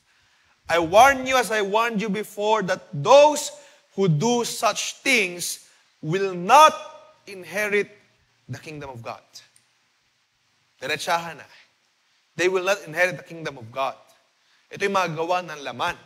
At kung ito ay gawa ng laman na nanatili sa atin, at mananatili sa atin for long time, for forever, sad to say, hindi tayo makakamana ng kaharian ng Diyos. Pero, ang fruit of the Spirit ay love, joy, peace, patience, kindness, goodness, faithfulness, gentleness, self-control. At sa pamagitan niya mga bagay na yan, walang kautusan. And those who belong to Christ Jesus have crucified the flesh with its passions and desires. So yun yung tinanggap natin kay Kristo Jesus. Natanggap natin yung pangako. Natanggap natin yung kanyang Espiritu Santo sa ating buhay. Ito yung resulta. Pero, ito yung paalala ni Pablo. At gusto kong iwan din sa inyo. But, sa verse 25, if we live by the Spirit, let us also keep in step. Let us also walk in the Spirit. Kung sinasabi natin na tayo ay mga Kristiyano at nabubuhay sa Espiritu Santo, keep up in step with the Spirit. Ibig sabihin nun, katulad ng pinatatalas tayo, mag-effort tayo. Lakaran natin yung mga ginagawa ng Espiritu Santo. Sinasabi mo, Kristiyano ka, sinasabi mo ikay banal, sinasabi mo ikaw ay saint of God. Mag-effort naman tayo na ipamuhay yung mga bagay na ito. Kung sinasabi mo Kristiyano ka, pamuhay mo na Kristiyano ka. Kung sinasabi mo na ikaw ay Christian, sa pananalita mo, maging Kristiyano ka. Sa pag-iisip mo, maging Kristiyano ka. Sa actions mo. Okay? Keep in step with the Spirit. Totoo na merong pananahanan ng Espiritu ng Diyos sa ating mga puso. If we say na merong Espiritu sa ating mga puso, lumakad ka na umasta ka na merong ang Espiritu sa iyong puso. Lumakad ka ng tila ba merong talagang Holy Spirit na gumagawa sa iyong buhay. So doon mapasok yung effort. Hindi human effort, kundi effort na ang kalakasan ng Diyos ang siya nagsusupply. So we would also walk, keep in step with the Spirit. Aayos natin yung lakad natin, yung ugali natin, yung pananalita natin. Kinakailangan yun isaayos. I-clean yung ating mga sarili, i-abstain yung ating mga sarili sa mga paggawa ng kasalanan. So dun tinapos ni Pablo yung argument niya. Ito yung argument ko. Bakit tayo nag-i-insist na gumawa na gawin itong kautusan ni Moses? Pero hindi natin kailangan yan eh. Justify na tayo sa pananampalataya. Pero tayo na mga justified sa pananampalataya, ito yung paalala niya. Totoo na makakatanggap tayo na ito, mga fruits of the Spirit. Pero if you say that you are in the Spirit, let us also walk in the Spirit. Lumakad tayo. Lumakad tayo, katulad ng isa pang account dito, no? Tumanggap nga tayo ng freedom, pero gamitin natin yung freedom natin na mag-abstain tayo sa mga karumihan. Let us not use our freedom, verse 13 yun. Do not use your freedom as an opportunity for the flesh, but through love, serve one another. Isa pa, sa verse 1, ang sabi doon, we have received freedom, so stand firm therefore, and do not be submit to the yoke of slavery. So, huwag na tayo magpaalipin pa sa mga karumihan, kasalanan. So, yun yung pinaka-argument ni Pablo. Yun yung buong sulat ng Galatians. Sinamarize na natin. Pag-usapan na natin. Nagpaalala si Pablo sa chapter 6, as we close, nagpaalala siya doon. Kung malala niyo, di ba, pinuntahan natin yung burdens and loads. Nagpaalala siya doon. Kayo na mga makakita na sino man nagkasala, kayo na mga spiritual ay hindi magichismisan. Kayo na mga spiritual ay hindi nyo siya aasarin. Kundi kung iniisip nyo na kayo spiritual, you should be able to restore him in a spirit of gentleness. May hinahon. May kahinahunan. Kumalma muna, huminga. And restore an individual in a spirit of gentleness. And keep watch yourself. Sabi sa verse 1. Keep watch on yourself at baka ikaw ay matukso. At doon nagatapos yung pinaka-letter. Doon natapos yung letter, nagpaalala si Pablo, huwag kayong magpapadala dyan sa mga nagsasabi na kinakailangan yung gawin to para maligtas. Dahil tayo naligtas sa pananampalataya. Pero kung tayo naligtas ka sa pananampalataya, mabuhay kayo sa pananampalataya. Mabuhay tayo sa pananampalataya. Let us also walk in the Spirit. Ipamuhay natin ang ating pagiging Kristiyano. Anong purpose ng letter na ito, mga kabataan? Una, of course, yung main problem, to argue or to say na itong mga traditions na ito, hindi natin ito kailangan para maligtas. Yung kautusan ni Moses, hindi natin kinakailangan yan i-achieve para maligtas. Hindi natin kinakailangan siyang i-exercise para maligtas. Because we are saved by faith. We are justified by faith and not by works. Not by the law. Okay? Pero yung law ay hindi siya masama. Don't get me wrong. Yung law ay hindi masama. Sabi ko nga, dahil tayo ay naligtas by faith, yung faith na yan, yung law na isulat ngayon sa ating puso. That is what faith does. Yung mga kautusan ng Diyos ay nasulat ngayon sa ating mga puso. Yun yung ginagawa ng pananampalataya. Ibig sabihin, kapag may pananampalataya ka, ginagawa mo pa rin, or nagagawa mo pa rin yung kautusan. Pero hindi ka na mabubuhay ng pagkatakot. Kundi mabubuhay ka dahil, anak ako ng Diyos, so kailangan ko itong gawin. Ako'y ligtas, so kailangan kong gawin yung sinasabi ng Diyos sa akin. Hindi yung katulad ng under the law lang na, hindi ko to dapat gawin. Kasi baka mamamatay ako. Hindi na ganon. But, we would say na kinakailangan ko itong gawin because I am already saved. Okay? And lastly, yung paalala ni Pablo, if we say na Kristiyano tayo, let us also walk in the Spirit. Be reminded mga kabataan. Sabi natin, Kristiyano tayo eh. Sabi natin, gusto natin ng Diyos sa ating puso at nananahan ng Diyos sa ating mga puso. Then, sa pananalita, sa posts, sa ugali natin, mamuhay tayo na isang Kristiyano.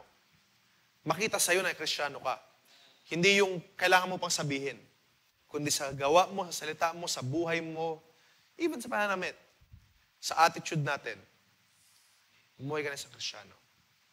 Ang nakakalungkot lang, sometimes Kristiyano tayo kapag nangangailangan lang. Nangangailangan tayo, Lord, pahingyan ganito, pahingyan ganyan. Like, pagalingin mo, palakasin mo.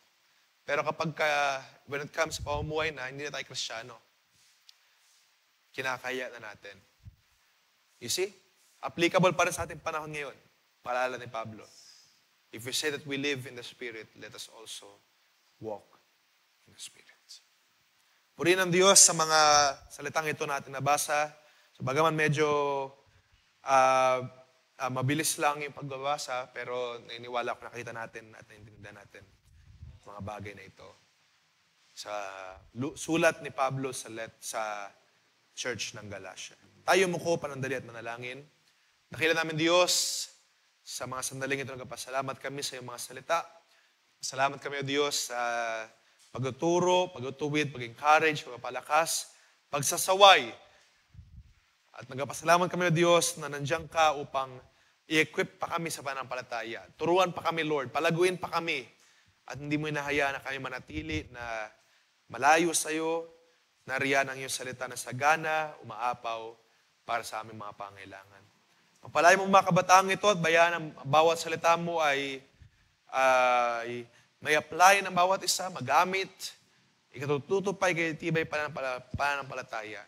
At ikaw, O Diyos, ang siyang manguna sa kanilang mga buhay.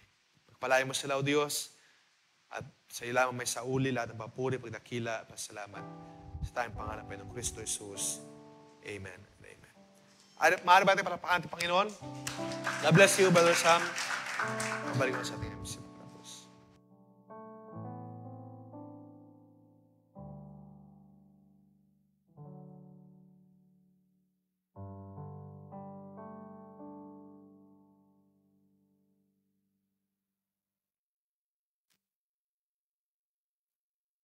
Praise God. Amen. At purihan ng Panginoon at minsan papalakpan natin Diyos.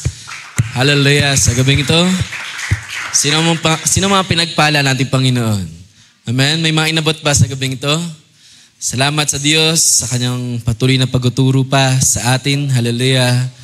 Na tunay, di natin ginagawa, hallelujah, ang magsumikap na lumakad sa katwiran, magsumikap na lumakad sa kalooban ng Diyos, sa kabanalan, at sa katwiran ng ating Diyos para maligtas tayo. Amen? Hindi tayo nagsumikap, kagaya natin napakinggan sa gabing ito. Hindi natin sa mga kababaihan, hindi tayo nagsusumikap na magsuot ng kahinhinan ng mga kasuotan. Hallelujah, magpahaba ng buhok. At tayong lahat ay lumakad ng may katwiran. Hindi natin ginagawa yun, ang lahat ng pagsusumikap na yun para maligtas. Kundi ginagawa natin ang mga bagay na yun, ang katwiran, ang kabanalan, ang kaayusan, hallelujah, dahil tayo ay ligtas. Amen? Yan ay lagi natin napapakinggan na. Pero salamat dahil laging may parang, kumbaga, laging may panibagong na mga natutunan pa sa salita ng Diyos. That's why, purihin natin Panginoon, tunay ang Diyos ay mabuti at nagpapaalala pa sa atin na patuloy pa tayong magsumikap. Amen? Na lumakad sa kalooban ng Diyos, patuloy pang ingatan ang mga salita niya, patuloy rin naman tayong lumakad pa, hallelujah, sa katwiran nating Diyos, sa Espiritu na ating napakinggan sa gabing ito. Ating palakpakan ng Diyos at salamat sa kanyang pagtutuloy na pagtuturo, pagtutuwid pa at pagkasaway pa sa ating mga buhay, sa ating mga kalagayan pa na of course alam ng Diyos ang lahat, hallelujah, sa ating mga buhay. Tayo ay dadako sa prayer request. Isang prayer request mula kay Brother Matt Salientes. Ito ay prayer para sa unay pasalamat kanyang hatid sa Panginoon dahil sa business na paupahan sa kanilang tahanan. Hallelujah. Ay ngayon ay na-occupied na. So yun ay binabalik niya pasalamat sa ating Panginoon sa paupahan nila at makasama rin daw sa prayers sa gabing ito ang patuloy na pag-iingat at pagpapala ng Panginoon sa business na ito at ganoon din sabi niya ay may yung umupahan din sa kanila, hallelujah, ay may business rin daw na pawang inaalok din sa kanila. Kaya naman kung ito ay kalooban ng Diyos ay pangyarinawan nating Panginoon. So, sama natin sa panalangin nating mga kapatid sa kanyang kahilingan na pagpapala sa kanilang business at kung may another business pa ay pagpalain nating Diyos. At wala nang ibang pinaabot pang prayers pero I know, hallelujah, na tayo ay maraming dapat ipanalangin. Alam nating lahat kung ano ang mga dapat ipanalangin personally at sa ating mga kapatid. Amen? Tayo ay may pananagutan sa bawat isa. That's why panalangin natin ang bawat isa, lalo ang mga ating mga manggagawa na ibinangon sa atin. Hallelujah, buong katawan ng ating Panginoong Sus ay patuloy nating dalangin na pagtibayan, palakasin pa. Sino ang kasama ko manalangin sa gabing ito? Amen? Wag nawa mapigilan, hallelujah, ang Espiritu ng Diyos, ang presensya nating Diyos, ang nasa natin na maranasan pa ang Panginoon sa gabing ito dahil sa kalamigan ng panahon ngayon. Kundi nawa, ito yung panahon na mas lalo tayong humibig sa Panginoon. Alam natin, maraming dapat ipanalangin and yet nananatili tayong tahimik. Wag nawang sanang mangyari ito. Amen? Inan niya akong bawat isa na tumayo. Tayo magpasalamat sa ating Panginoon sa kanyang mga salita. Salamat.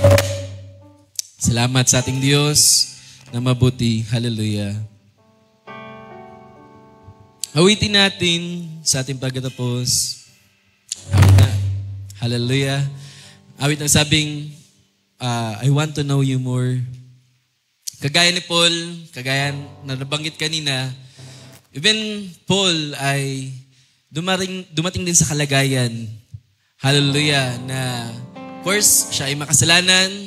Siya ay nagpa-persecute pa nga ng mga believers. Siya ay mangmang. Ang alam niya ay siya ay marunong pero siya ay mangmang. Hallelujah. Pero na ang biyaya ng ating Panginoon ay sumakanya. Na ang Panginoon ay nagpakilala sa kanya. Hallelujah. Na ang Panginoon ay patuloy na gumawa sa kanya. Hallelujah. Siya na bago day by day. Amen? And imagine sa kanyang kalagayan, wala sa lusak ng kasalanan, siya'y ginamit ng Panginoon sa maraming mga bansa. And I believe sa gabing ito, maraming mga kahinaan pa, maraming mga kailangan pang isaayos, pero the more na tayo lalapit sa Diyos at patuloy tayo magnasa pa, Lord, gusto pa kitang makilala. Gusto ko pang mahayag ka sa buhay ko. Hallelujah, at ang Diyos ay may magagawa sa vessel na to. Sino naniniwala, mga kabataan? Huwag nawa tayo mapigilan ng kalamigan. Ng lamig ng panahon to. Maraming dapat ipanalangin, maraming dapat inasa, maraming dapat ihibik sa Diyos. At kung patuloy tayo yung lalapit sa Diyos sa may pababang puso, ang Diyos ay may magagawa. Amen? Patuloy pa tayo magnasa, Lord, gusto pa kitang maranasan. Gusto pa kitang makilala pang lubos. Sapagkat ang sabi ng kasulatan, the more na nahayag si Kristo, the more na ang divine nature ay maranasan natin sa katawang ito. Amen! Hallelujah, Lord! We want to know you more.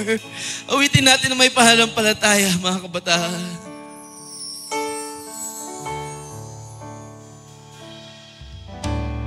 Just the time I feel that I've been called in the mire of sin. Just the time I feel my mind is being ruled by worldly will. That's when the breeze begins to blow. I know the Spirit's call. Yes, Lord. Hallelujah. And all my worldly wanderings just melt. Hallelujah. Is to His love. Amen. Hallelujah. Oh, I want to know you more. Deep within my soul, I want to know you. Oh, I want to know you. To feel your heart and know your mind. Looking in your eyes, tears up within me. Eyes that say I want to know you. Yes, Lord. Oh, I want to know you. Oh, second verse. In my daily deeds, ordinarily, this life and soul, my heart begins to bleed.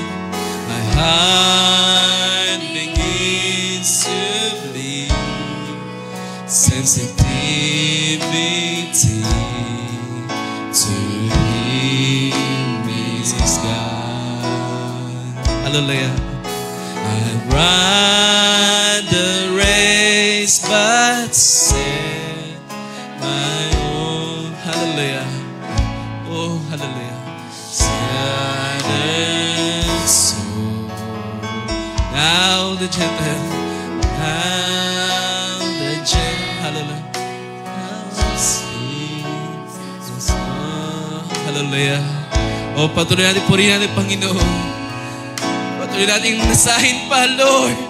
Nais ka pa namin maranasan.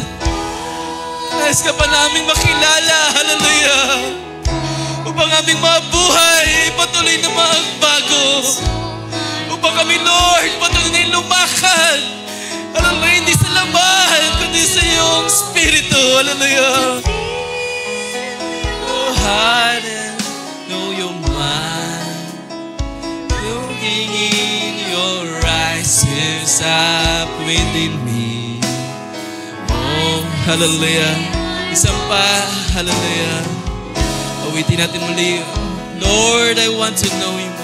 I want to know you more.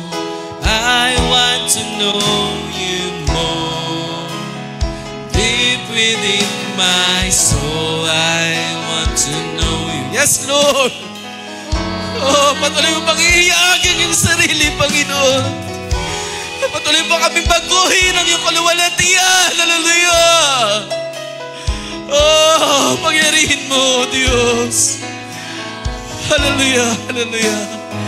Yes, I want to know. Isa pa sa uling pagkakataon. Lord, I want to know you more. Oh, patuloy tayong humibig sa Panginoon, mga kabataan. Hallelujah. Oh, marami pa kaming nais maranasan, Panginoon. Oh, hallelujah. Patuloy ka pang magparanas pa ng Espiritu, O God. Reveal to us, O God. Hallelujah! Hallelujah!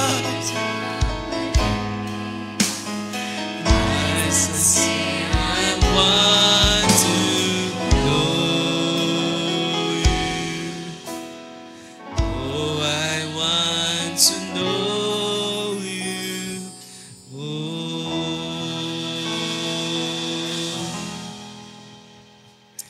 Hallelujah. Praise the Lord. Praise God. Tunay, Panginoon, muli kaming natuto sa gabing ito, O Diyos. Hallelujah. Na kami naligtas hindi sa aming mga gawa, but we save because of your grace through the faith, hallelujah, sa aming Panginoon. Hindi sa aming mga gawa, but it is your gift, O God, upang hindi kami magbapuri sa aming mga sarili, O God. So Lord, we thank you, O God.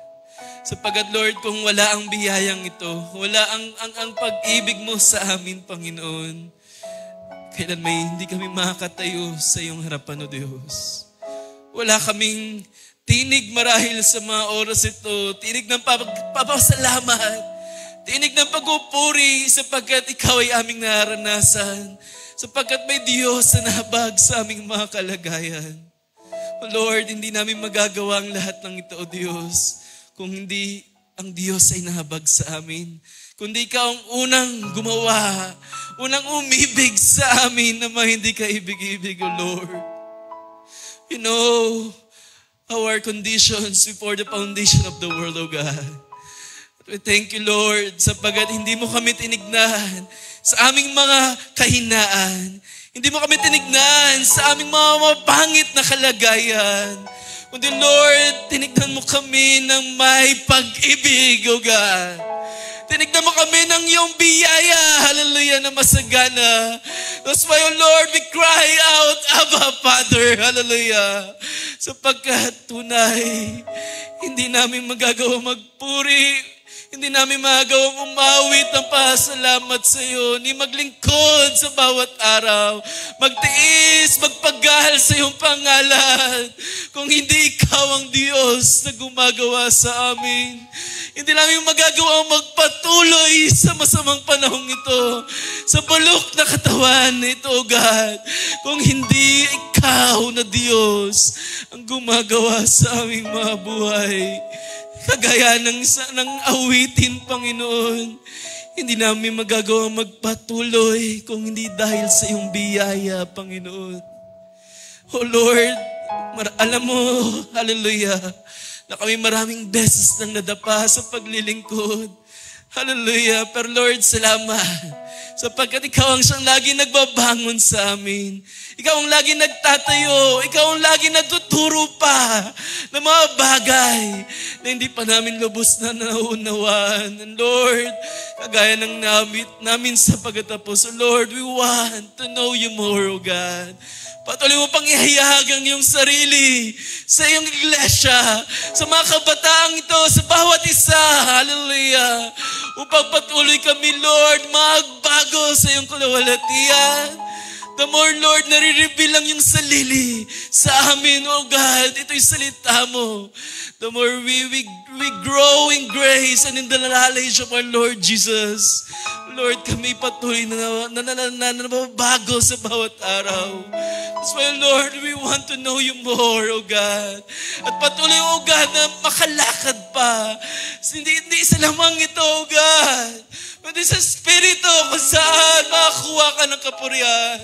That's why, Lord, come move upon us, O God. And let your Spirit be made known toward us, O God. Patuloy ka pang gumawa, magbago ng aming mga buhay. Magsaayos, magtuwid, maglinis, hallelujah. Upang ang buhay na ito, God, ay makauwi ng kapurihan sa iyo, Diyos. Lord, hinihingi namin ng tawad maraming pagkakataon, O Diyos, hallelujah, na kami lumakad, hindi sa iyong kalooban, lumakad ng aming sariling kagustuhan. O Lord, forgive us. And we pray, O God, kagaya ng iyong pagtuturo sa gabing ito, Diyos, na patuloy ka pang gumawa sa aming mga buhay. Patuloy pang maribilang yung sarili sa amin, O Diyos, upang malaman namin na hindi kami nalagtas, hindi dahil sa kautusan, kundi ito'y naligtas kami, O Lord, dahil sa iyong biyaya. At ang biyaya rin naman ito, hallelujah, ang panampalatayang rin naman ito, O Diyos, ang nagdala sa amin sa kaligtasan. Sapagkat, Lord, hallelujah, kung di dahil sa iyong mga salita, kung di dahil sa iyong mga kalooban, O God, sa iyong mga gawa, hallelujah, hindi namin malaman kung anong yung nais, O God.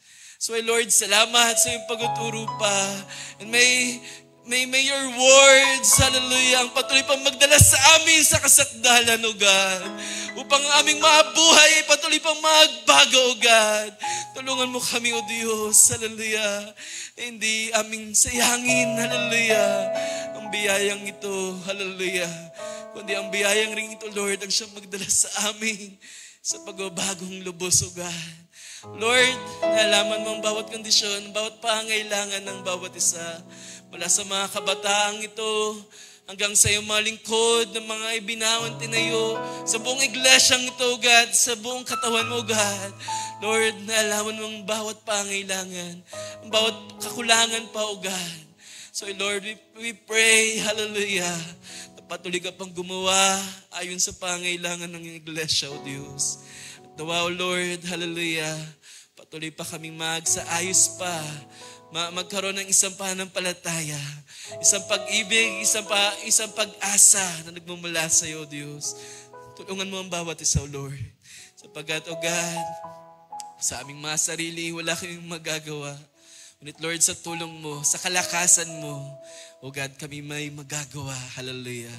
Salamat sa iyong ginamit sa gabing to, aming mahal na hallelujah, Brother Tim. May bless him more, hallelujah, ng karagdagang pang kalakasan, physical, spiritual, Lord. And may you, hallelujah, bless him more knowledge and wisdom pa, O God, upang patuloy na may paglingkod niya pa ito, O God, sa iyong kapurihan, ayon sa pangailangan ng iglesia, O God. We pray din, Lord, ang aming mga mahal na mga manggagawa mula sa aming mahal na pastor, even sa aming mga mahal na elders, mga mahal na deacons, mga bawat kamanggagawa, O God, hallelujah, mga workers sa iyong vineyard, O God. We pray, O Lord, na patuloy mo silang palakasin, patuloy mo silang pagtibayin, patuloy mo silang, Lord, i-bind, hallelujah, sa pag-ibig, i-bind in one hope, in one faith, hallelujah, upang patuloy ang iglesia, O God, ay patuloy na tumibay in this last days, O God. Lord, ikaw ang aming kailangan. So, Lord, patuloy ka pang gumawa sa bawat isa. And Lord, may isang dalangin sa gabing to, God. Unay, nagpapasalamat siya sapagkat tinugon mo siya sa kanyang dalangin, sa kanilang business, sa kanilang tahanan. Lord, may you bless this business, O God, na patuloy mo pang pagpalain, pasaganahin, at ang kanyang kagalakan na magamit rin, Lord, sa kanyang ministry sa iyo, Diyos. O Lord, may it be so, God. At nawa, O Lord, kanyang desire din, Lord, hallelujah, na share ng kanyang kapitbahay, hallelujah, ng kanyang border, O God, na new opportunity, O God. We pray, O God, na kung ito'y kalooban mo, ito'y pangyarihin mo, hallelujah. Alam mo, God, ang pangailangan ng aming mahal na kapatid. Hallelujah, sa kanilang tahanan. That's why, Lord, we pray na ikaw nawa ang magtayo kung ito'y nais mo, God. At ang mga pangailangan pa, hallelujah, ng bawat isa sa namin tinataas sa gabing to, God. Nalaman mo, Lord, ang bawat hibik ng iyong mga lingkod. Nalaman mo ang pangailangan ng bawat isa. Even your church, nalaman mo, O God, ang kabuuan. Hallelujah. That's why, Lord, we cry out tonight, O God. Show your mercy and grace once again, O God. At patuloy kaming dalhin sa kalagayan, sa kalagayang maluwalhati, sa pangangailangan patuloy na ma-provide, sa mga karamdaman patuloy na gumaling, sa mga kalamigan patuloy na uminit, O Diyos. At sa mga gawa ng kaaway, O Lord, help us. hallelujah, to fight it, O God, with your words. Help us, O God, hallelujah, to walk in spirit, hallelujah. Hindi sa lamang ito, O God, but Lord, to love your words, not only in speech and in words, but with actions and in truth, O God. Help us, O Lord. Lord, sa namin nabalik ang lahat ng kapurihan. At nawa, O Lord, sa aming pag-uwi, hawiin mo, Lord, ang bawat aksidente, ang bawat gawa ng kaaway. At bayaan kami umuwi, Lord, ng payapa sa aming mga tahanan, na may payapa ang pag-iisip, kalakasan muli sa iyong mga salita, O Diyos. At dali mo kami sa araw ng linggo, Lord, ng pinagpala, hallelujah. Dali mo mga concerns pa man, O God, mga pag-uusap o ano pa man, Lord, sa namin pinagkakatiwala sa ito, O Diyos, sapagkat you are the God of order, O God. Ikaw ang Diyos ng kaayusan. Ikaw ang Diyos na nagpapala sa aming mga pangailangan, sa aming mga kahilingan. Kaya Lord, sa namin pinagkakatiwalang lahat, we have a blessed hope mula sa iyo, God. Kaya sa namin pinagkakatiwala, ibinabalik lamang lahat ng kapurihan, lahat ng pasalamat sa tanging pangalan ng aming Panginoong Kristo Jesus. Amen and amen, amen. Praise God. Ating palakpakan pa ating Panginoon. Hallelujah sa gabing ito. Hallelujah. Tayo ay dismiss.